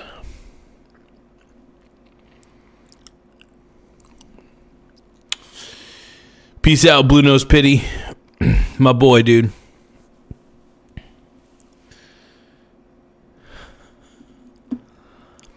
Do you guys notice something? Look at the top of my fridge and what do you see? I cleaned the top of my fridge and I cleaned my counters. I know. I've been putting that off, but I was like, I got to clean the top of the fridge. It's got to look, for me, it's got to look better. I didn't like how messy it was. It was kind of giving me anxiety to some degree. So I was like, no. I'm fixing this. ASAP. Without a doubt.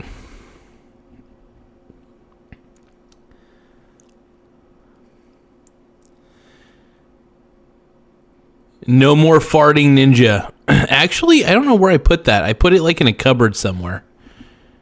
I didn't get rid of it as far as I know. I just put it in a cupboard. I was like, yeah, it's cool, but yeah, just completely clean to the top. I was like, yeah, try to keep it. Ooh, gotta keep burping. Oh, shouldn't have drank all that Sprite so quickly. But yeah, no, I got rid of all that. Felt good. I didn't really get rid of anything. I threw away some. It was like basically mail that I just didn't open. I was like, I gotta get rid of this. But yeah, felt good.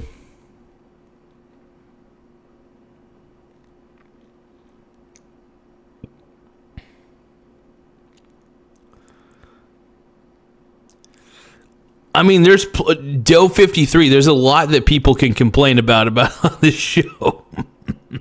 There's a lot of opportunity to complain about shit on this show, I'll tell you. The chat will always find something. The chat always does.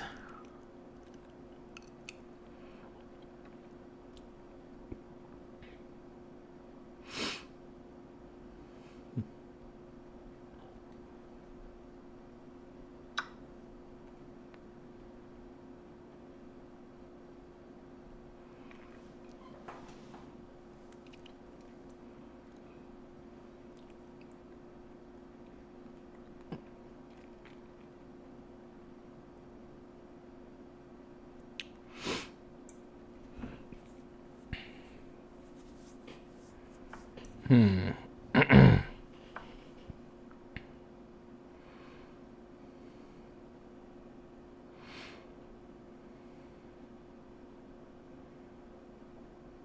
going to force him to make a move.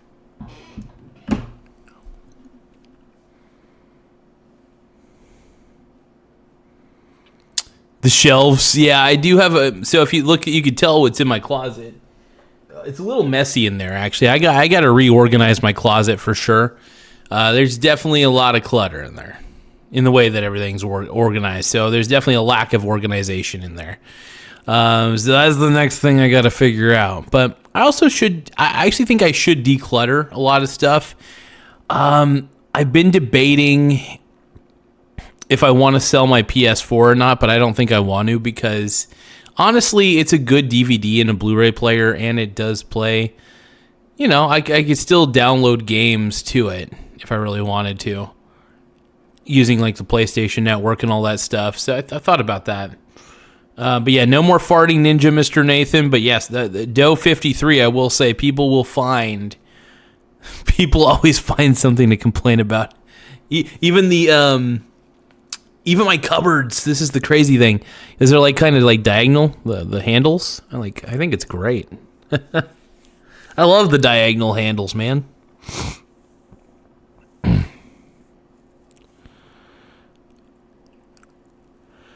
Let's see.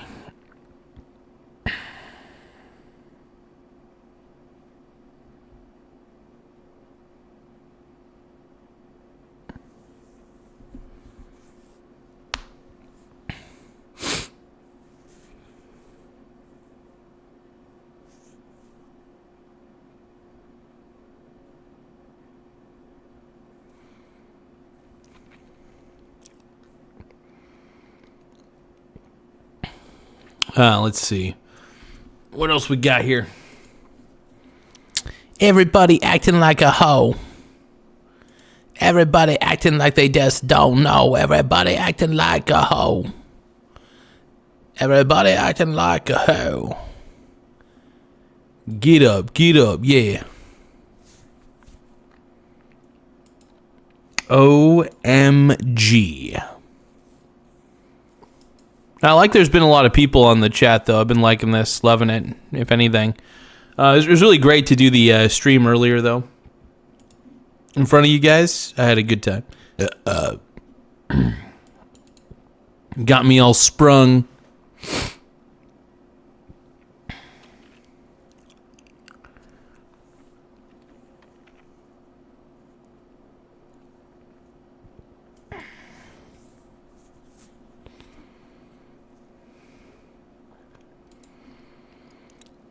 Oh, let's see. But yeah, no, we'll talk about a little more of ETFs, right? So exchange traded funds, they're everywhere. They're all over the place nowadays. And there are some ETFs that suck, in my opinion. And there's a lot of good ETFs. I prefer the index-based ETFs where they're broadly diversified. And I don't know, I think it's a good thing.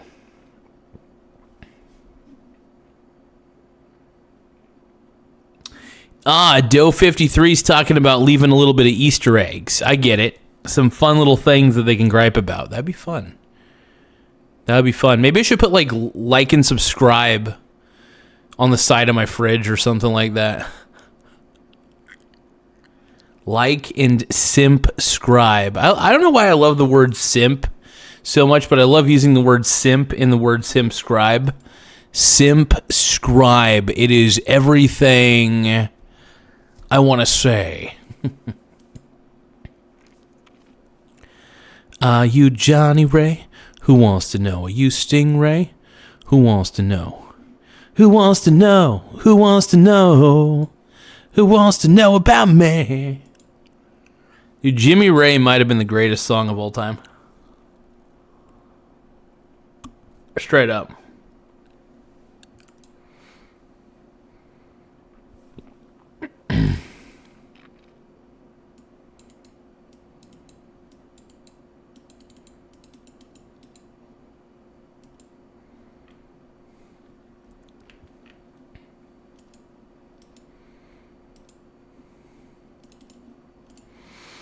Everybody loves Jimmy Ray. Oh, I see we got a new subscriber just now. I don't know who it was, but I see we got a new subscriber. That just turns me on a little bit. Do I get a little sprung from the new subscribers? Sure, I do. Is it wrong? Probably.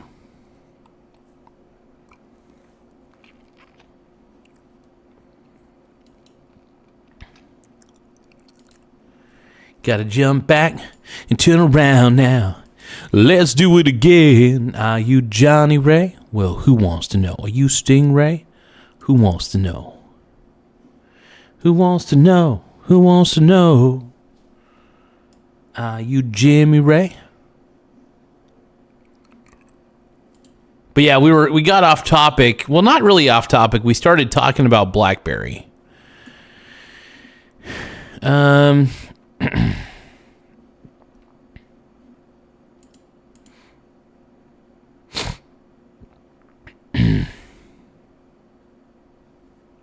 BlackBerry is still a pretty big company. I want to look at their products. They have cybersecurity products, transportation tracking, automotive, secure embedded software, critical event management, secure digital workplace, communication security. I will admit, if you're a business and you really got to make sure your security is tight, BlackBerry's pretty good. Like, those BlackBerry phones were really, really secure. The encryption methods they used, the encryption algorithms they used, unbelievable. Yeah, it says protect critical data, and it says certified encryption solutions. Yeah. I mean, BlackBerry's where it's at, man. And yeah, I'm still pretty gay for BlackBerry. I never even owned a BlackBerry, and I wanted one. Like, it doesn't even, their phones don't exist. I mean, they don't make new ones. You can still technically buy a BlackBerry Android phone. In fact, what was the last BlackBerry phone released? So the last BlackBerry smartphone released was the BlackBerry Key 2 LE in October of 2018. Although there was a later plan for a 5G phone to be developed by Onward Mobility, the company never released a device before shutting down in 2022.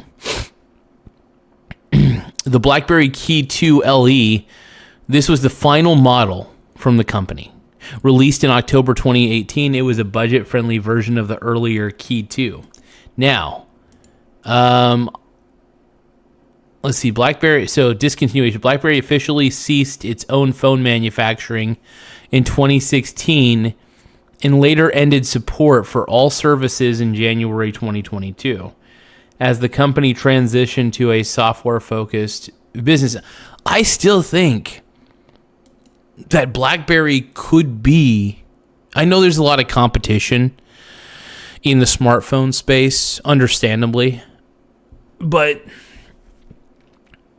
I mean, you'd have to compete with Samsung, you'd have to compete with Google and Apple and Motorola. I think Nokia still makes smartphones last time I checked. There are still companies that make smartphones, man. And there's a lot of competition. But I have a firm belief that there's enough of a cult following and a desire for a BlackBerry phone. I feel it in my soul. Also, one of the things is, one of the reasons I like the ability to be productive on a smaller device. And I feel like, while this is great for producing videos and making calls and sending a very quick text, if I want to leave notes to myself when I'm out and about on this phone, it's not as easy. And granted, I'm still going to be a huge advocate of the Pixel 8 Pro, for example. I love the Pixel 8 Pro. I think it's a fabulous phone. I just wish that Google would make a phone. Like, I'll tell you what, if Google had a Pixel phone, like the Pixel Physical, or even they could call it the Google Physical. I don't know. I don't know if I'd be able to market that very well to them, but I think Google really could make a Pixel phone, for example, that would have a physical keyboard. I think they would do just fine. And I'm really a fan. I love the Pixel phones, by the way. I just wish they had a physical keyboard built in. Now, granted, all you guys are thinking, Mike, why don't you just go buy a Bluetooth fucking keyboard and just attach it to your device? And to that, I'll tell you, it's just not the same. I don't want to have to... See, the point is, it's the convenience of having the keyboard built into the device itself. Like being in the hardware, right? Being there.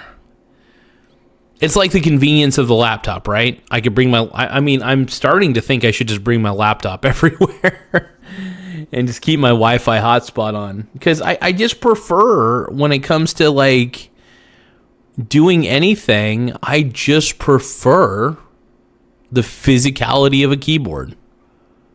I love... For instance, I prefer to be on my laptop and my desktop computer over my smartphone. And yes, in my old school Am I with the times? No.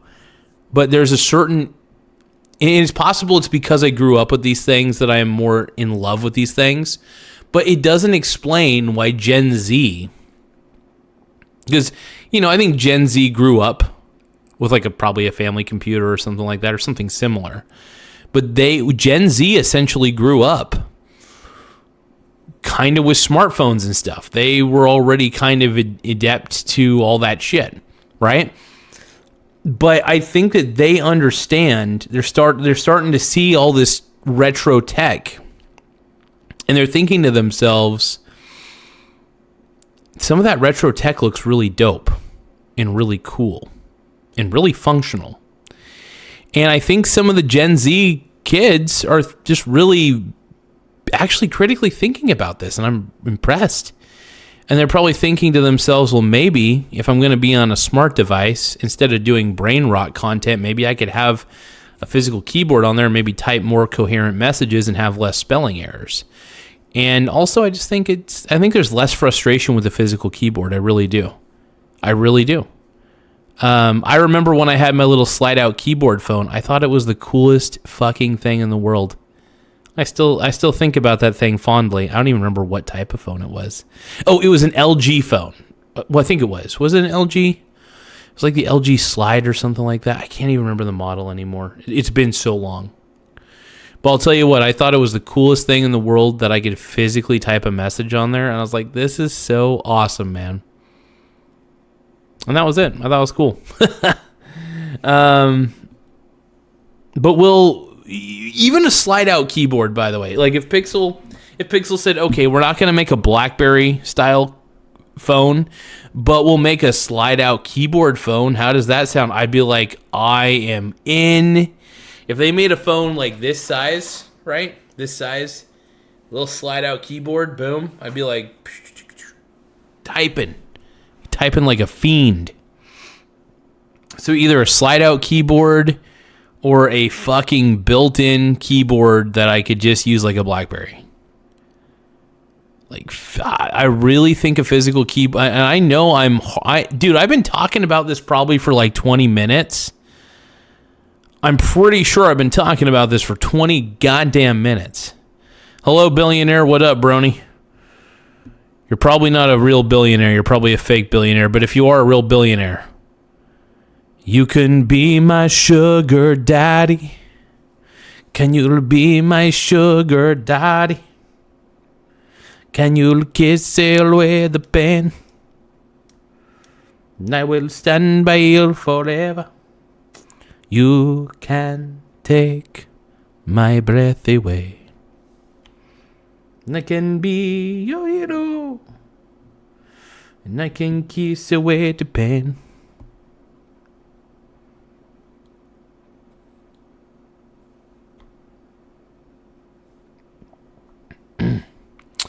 Did you just call me your Are you calling me your grandfather? I am an unk, as the kids would say. I got a lot of unk vibes, dude. Like, I do a lot of unk shit. I'm an old man.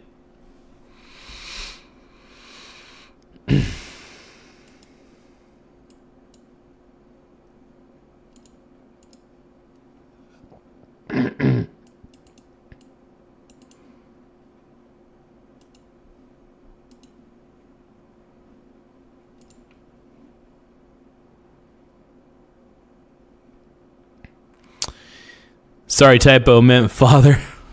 But unk. I'm a total unk, man. I got unk vibes, dude. I'm old. I'll admit it.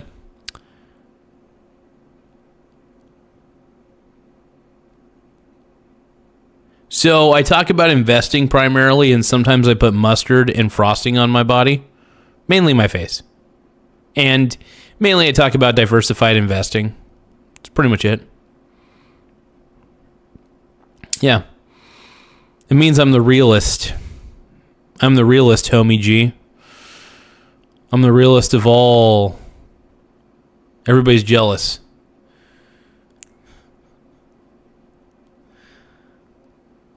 Just kidding. Anyway, so basically, yeah, no, really, this show is we focus on investing primarily. It's really the key core principle of the show. I'm obsessed with investing, so it's kind of a big deal for me. It's fun to do. It's fun to talk about. And yeah.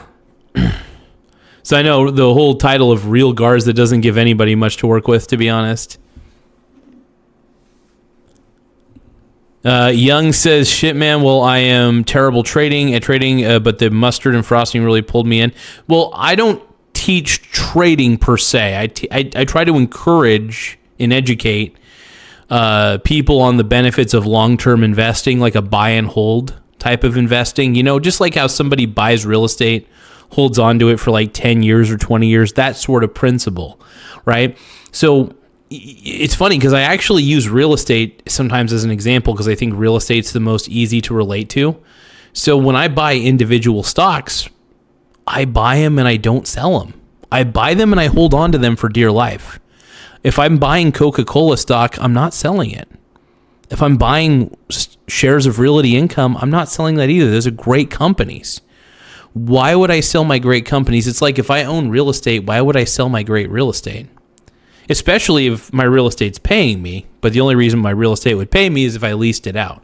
Now, stocks are a little bit different. I like stocks because I could be as hands-off as I want. That's the best part about investing in stocks is you get to be into productive assets that have already proven themselves for the most part. And you get to be very hands-off. If you're well diversified, you really don't have to worry about shit. So my main thing I educate is diversification and buying and holding. Now, granted, 80% of my portfolio is held for the long term.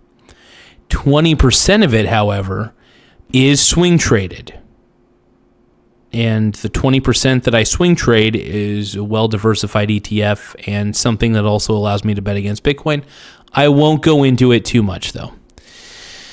Young says, I bought crypto and tried to learn to trade last year, but now you look at trading. Crypto, first off, crypto is not an investment. I'm going to tell you that right now. Crypto, and this is going to be an unpopular opinion because you're probably going to call me an old man for saying this, but I'm still right. Crypto has no intrinsic value.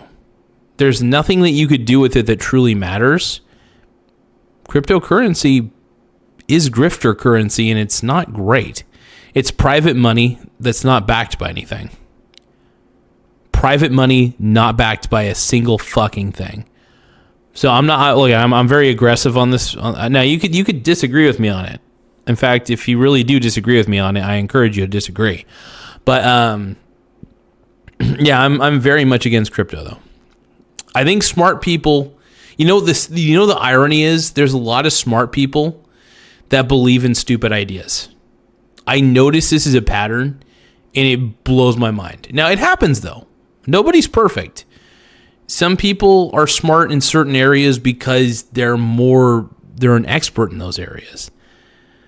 I, for example, know that crypto is a Ponzi scheme because you study something enough, you start to see some patterns and you're like, this has no intrinsic value. It's not backed by gold. There's something wrong here. So I thought crypto was cool. Look, as somebody who loves software development, and I think that the algorithms behind Bitcoin are actually really impressive. But still, it doesn't mean that Bitcoin's worth anything at the end of the day. And Bitcoin is Clickcoin. I'm not a crypto guy. And I'm not a crypto guy because the more I learned about it, the more I was like, ooh boy, we're being sold a Ponzi scheme. And when you're being sold a Ponzi scheme like Bitcoin and any crypto, I mean, you kind of have to be a little wary at a certain point. And that's a thing. That's a thing.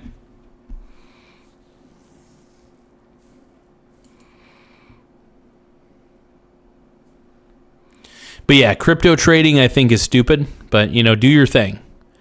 As I always say, you do you. You do you.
I like Bud Light. It makes me feel so freaking tight. I'm sorry. I like Bud Light. And it makes me feel so freaking tight.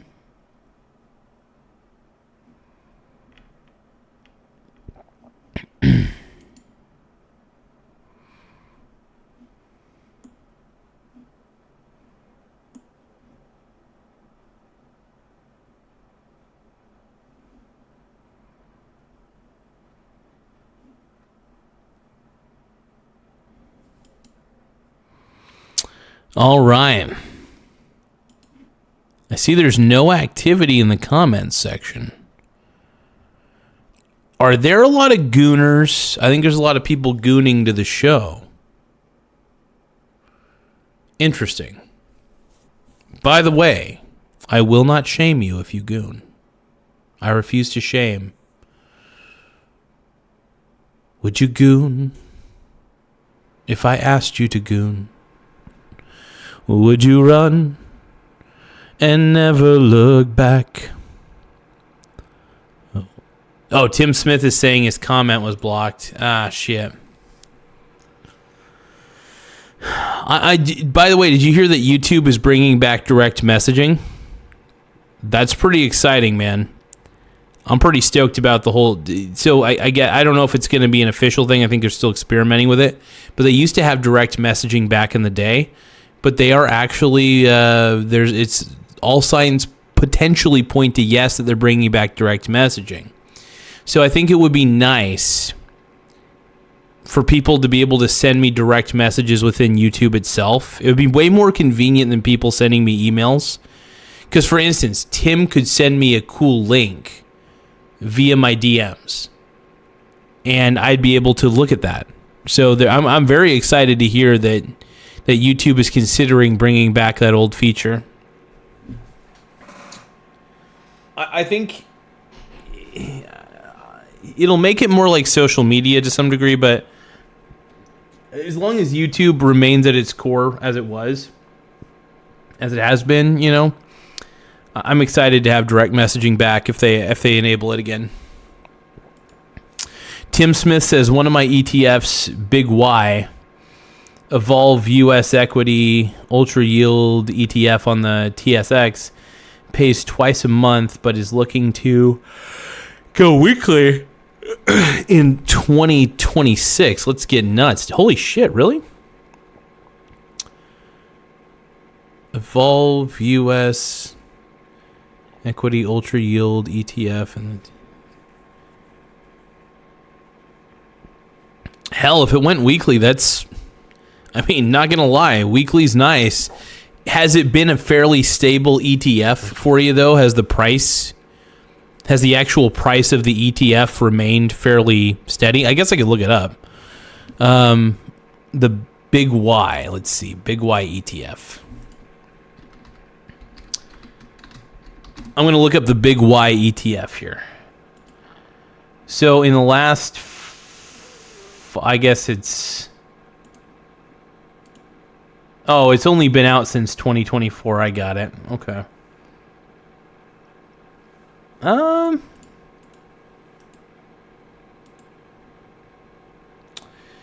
Well, it's got a pretty decent track record, it looks like. It looks like it's appreciated. In the last year, it's gone up 5.01%. That's not bad. And so Big Y has a dividend yield of 10.29%. 10.29% and is paid, hold on, $5.49 per share in the past year. The dividend is paid every month, and the last ex-dividend date was November 5th, 2025. Interesting.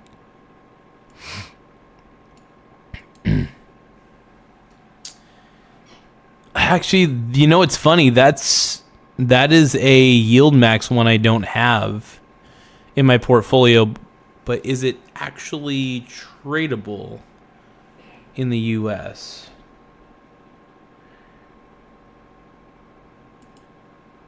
So Big Y invests in, I'm looking at the purpose of Big Y real quick. So Big Y invests in leading US companies and employs a covered call strategy, 50% of the portfolio with a modest leverage to generate enhanced income. This one ticket solution delivers cash distributions twice per month for more frequent investor cash flow. Not bad.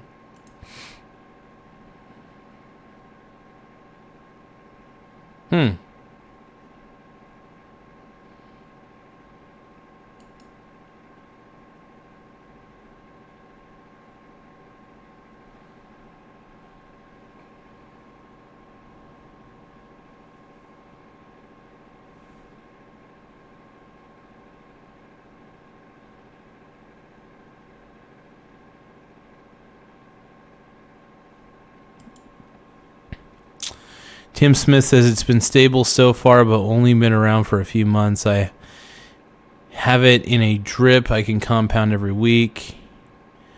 Oh, I'm looking at the American one. The Canadian one has only been out a couple. Oh, okay. I see. Okay, the Canadian one has only been out for a couple months. Got it. Okay, I was looking at the wrong one. My bad. But that's still pretty cool, though, man. You're able to compound into it. It's not too shabby. It's pretty cool. I do like the covered call ETFs, though, or even the synthetic options contract ETFs in general. I just love derivative income. So even though my portfolio probably only contains like 10% of my portfolio contains puerile covered call ETFs, it's very fun. I love it.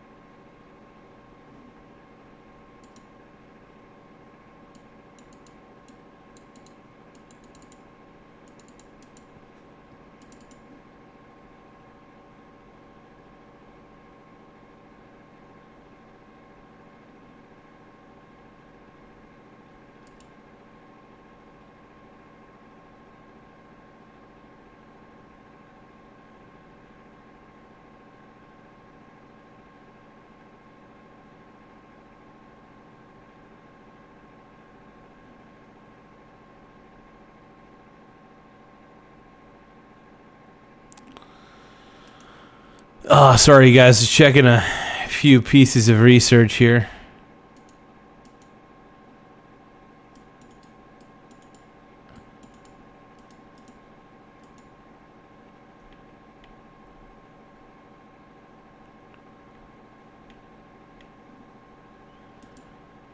All right, we're looking good.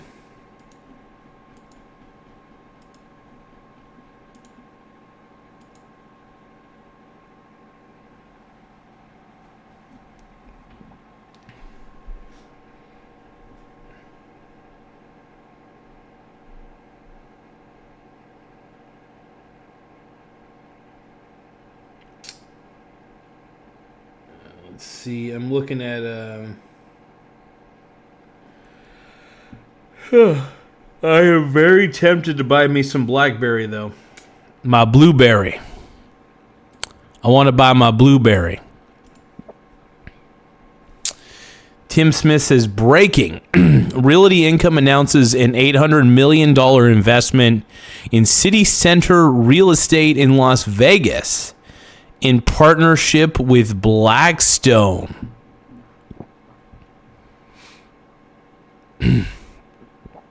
Oh, wow. So you're telling me that Realty Income is partnering with Blackstone? Really? That's crazy.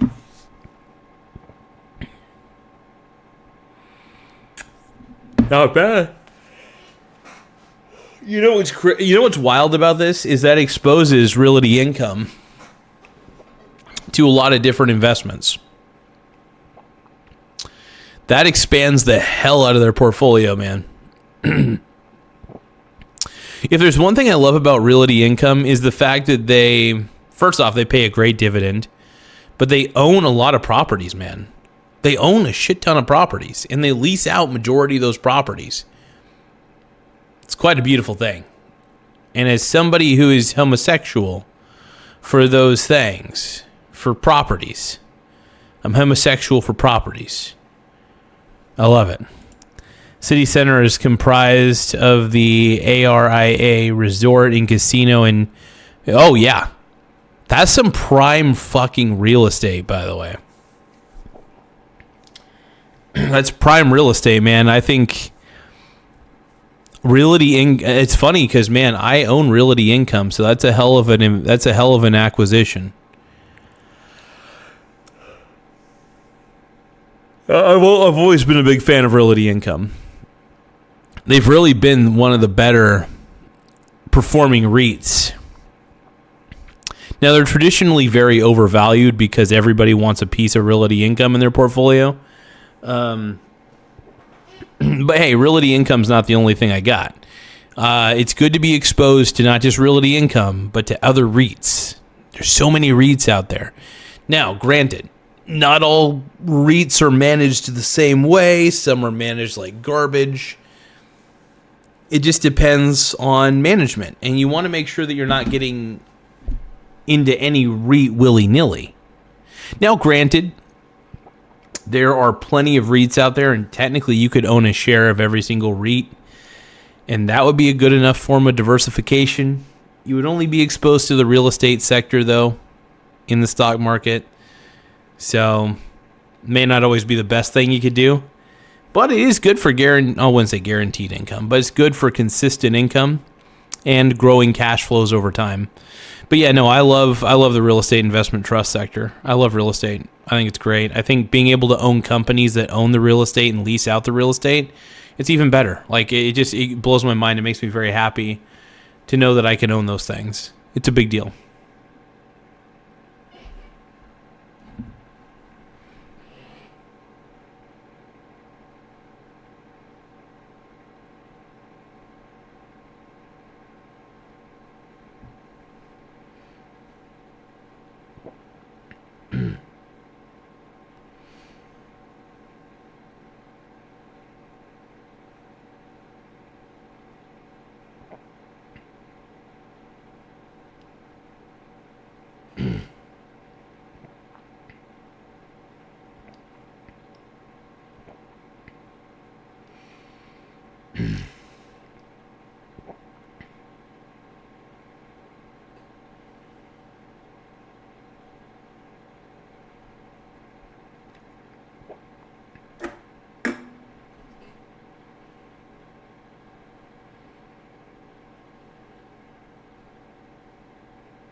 Well, let's see. Tim Smith says, I once sought some exposure in Las Vegas, turned out to be a cop, ended up with probation and community service. Tim, you dog. Oh,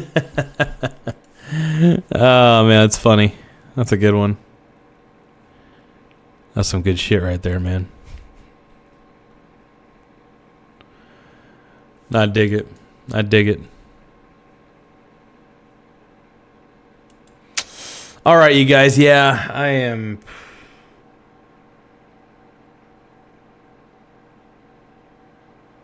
Yeah, I'm tired. I'm beat. I mean, I was doing laundry for a bit. Doing laundry at my dad's house earlier, and I had to do it. I had to do it for a little longer than usual. That frustrated me a little bit because I was washing my what do you call that thing? The mattress protector as well. And that took a while to dry. So I was like, ugh. So it was a pain. Let's just say laundry was a little bit of a pain in the ass today. It wasn't too bad, but it was a little bit of a pain in the ass. So got it all done, though. Thank goodness.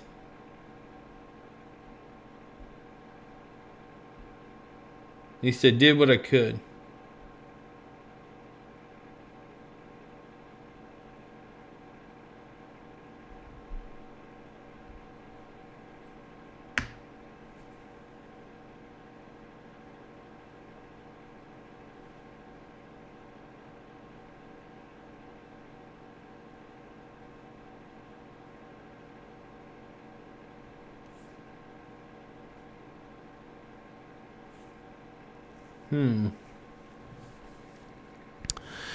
Already fucked up. 672 sent a happy poop yum yum. Thank you for the happy poop yum yum. I appreciate it. My brony brother. Hell yeah. Fuck yeah. I just got juiced up, dude. That just made me wet. Wet. Not really. But man, the downfall of Dr. Mike. Mike's controversy. Dude, it just doesn't end. So, okay, so everyone saw this, right? Everyone saw that Sullivan Nelson, this other YouTuber, took a look at his PhD and tore it to pieces and blah, blah, blah. And that was one thing. And then he tried to cover it up, and then that blew up in his face. Well, now, you guys see this? This is the reason that I kind of kicked him to the curb. I had him on before I knew any of this. I had him on this channel. I had him on because I thought he had great insights. I don't know shit about exercise science. He seemed knowledgeable. Renaissance Periodization had been a pretty cool company. So anyway, I had him on, I don't know how long ago it was, I think early 2024, something like that. And then people brought to my attention after I published, they were like, have you seen the stuff you said around race science? And I was like, no, I didn't see it. Then I checked it out, and I was like so fucking disappointed. It was hard. I mean, I just couldn't believe it. I was like, well, that's that. And, listen, I know even after that, guys like Hassan were lifting with him and stuff, and maybe there's an argument to try and, talk people like that out of it. But the point is, whether there is or there isn't, now people have found all that. He took those videos down, and now there's another wave of, Who is Dr. Mike, but also already fucked up? Thank you for the happy poops. Happy poop, yum yum. Happy poop, yum yum. Happy poop, happy poop, happy poop, yum yum. Yum, yum. Incredibly distinct from that. So now he's being killed for that too, which to me is quite deserved. Mike's controversy. Dude, it just doesn't end. So, oh my God, it doesn't end. Okay. I don't know who Dr. Mike, I don't know if it's the same Dr. Mike that I'm thinking of.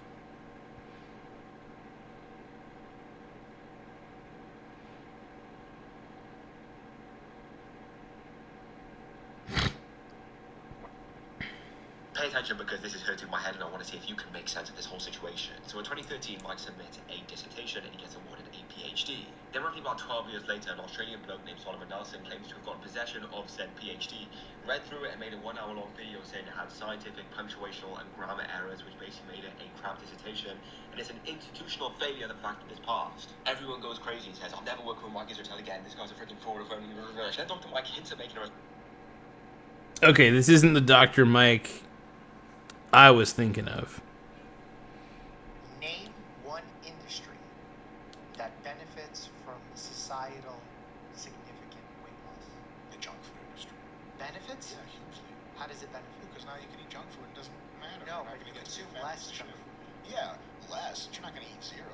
Now you can eat tons of junk food.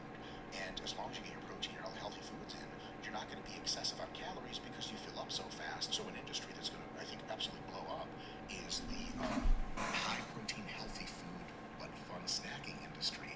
You got a lot of people now that are losing weight. They're empowered by these beautiful new drugs. But they're like, I still kind of want to eat some fun foods, but I know some of this shit's not good for me, and these medicines have put me on the right path. Is there any way I can eat, potato chips that aren't going to kill me? Healthy junk food is just glazed with glory and profit, I think. Name one industry. Interesting. Well, it's one of the fake doctors, man. There's fake doctors everywhere, you guys. I don't know what to do. I don't know what to do about all these fake doctors. Trying to tell me my mussies smells. Why all these fake doctors trying to tell me my mussy smells like shit. It's messed up, bro. It's messed up. My brony brothers.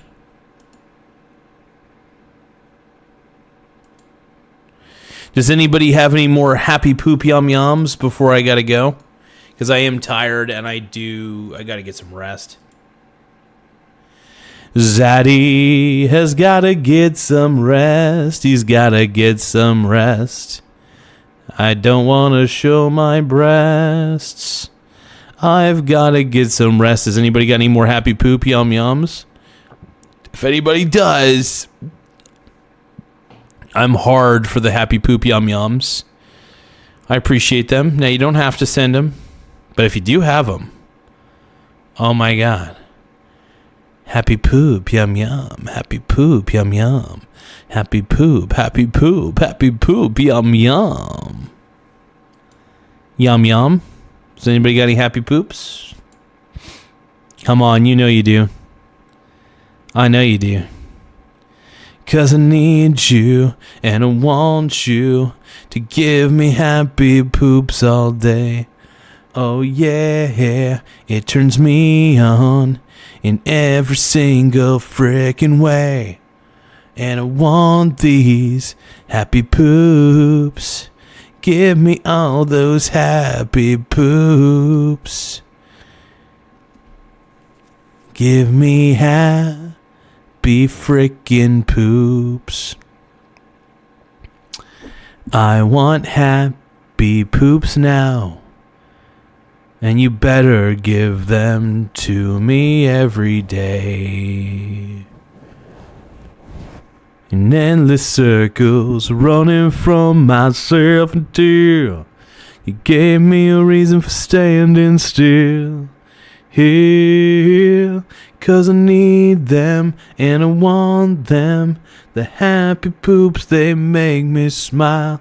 And I'm sitting and I'm gooning. I don't know what I'm frickin' doing. And I'm gooning every single day. And I want these happy poops in my way. Happy poop. Yum, yum, yum, yum. Okay, anyway. You all did not need to hear that. Happy poop, yum, yum. Happy poop, happy poop, happy poop, yum, yum. Happy poop, happy poop, happy poop, yum, yum. I want those happy poops. I want those happy poops. Happy poop, yum, yum. Yum, yum. Oh, yeah. Happy poop, yum, yum. All right, make sure you guys tap the like button and tap the subscribe button as well. I appreciate it. And I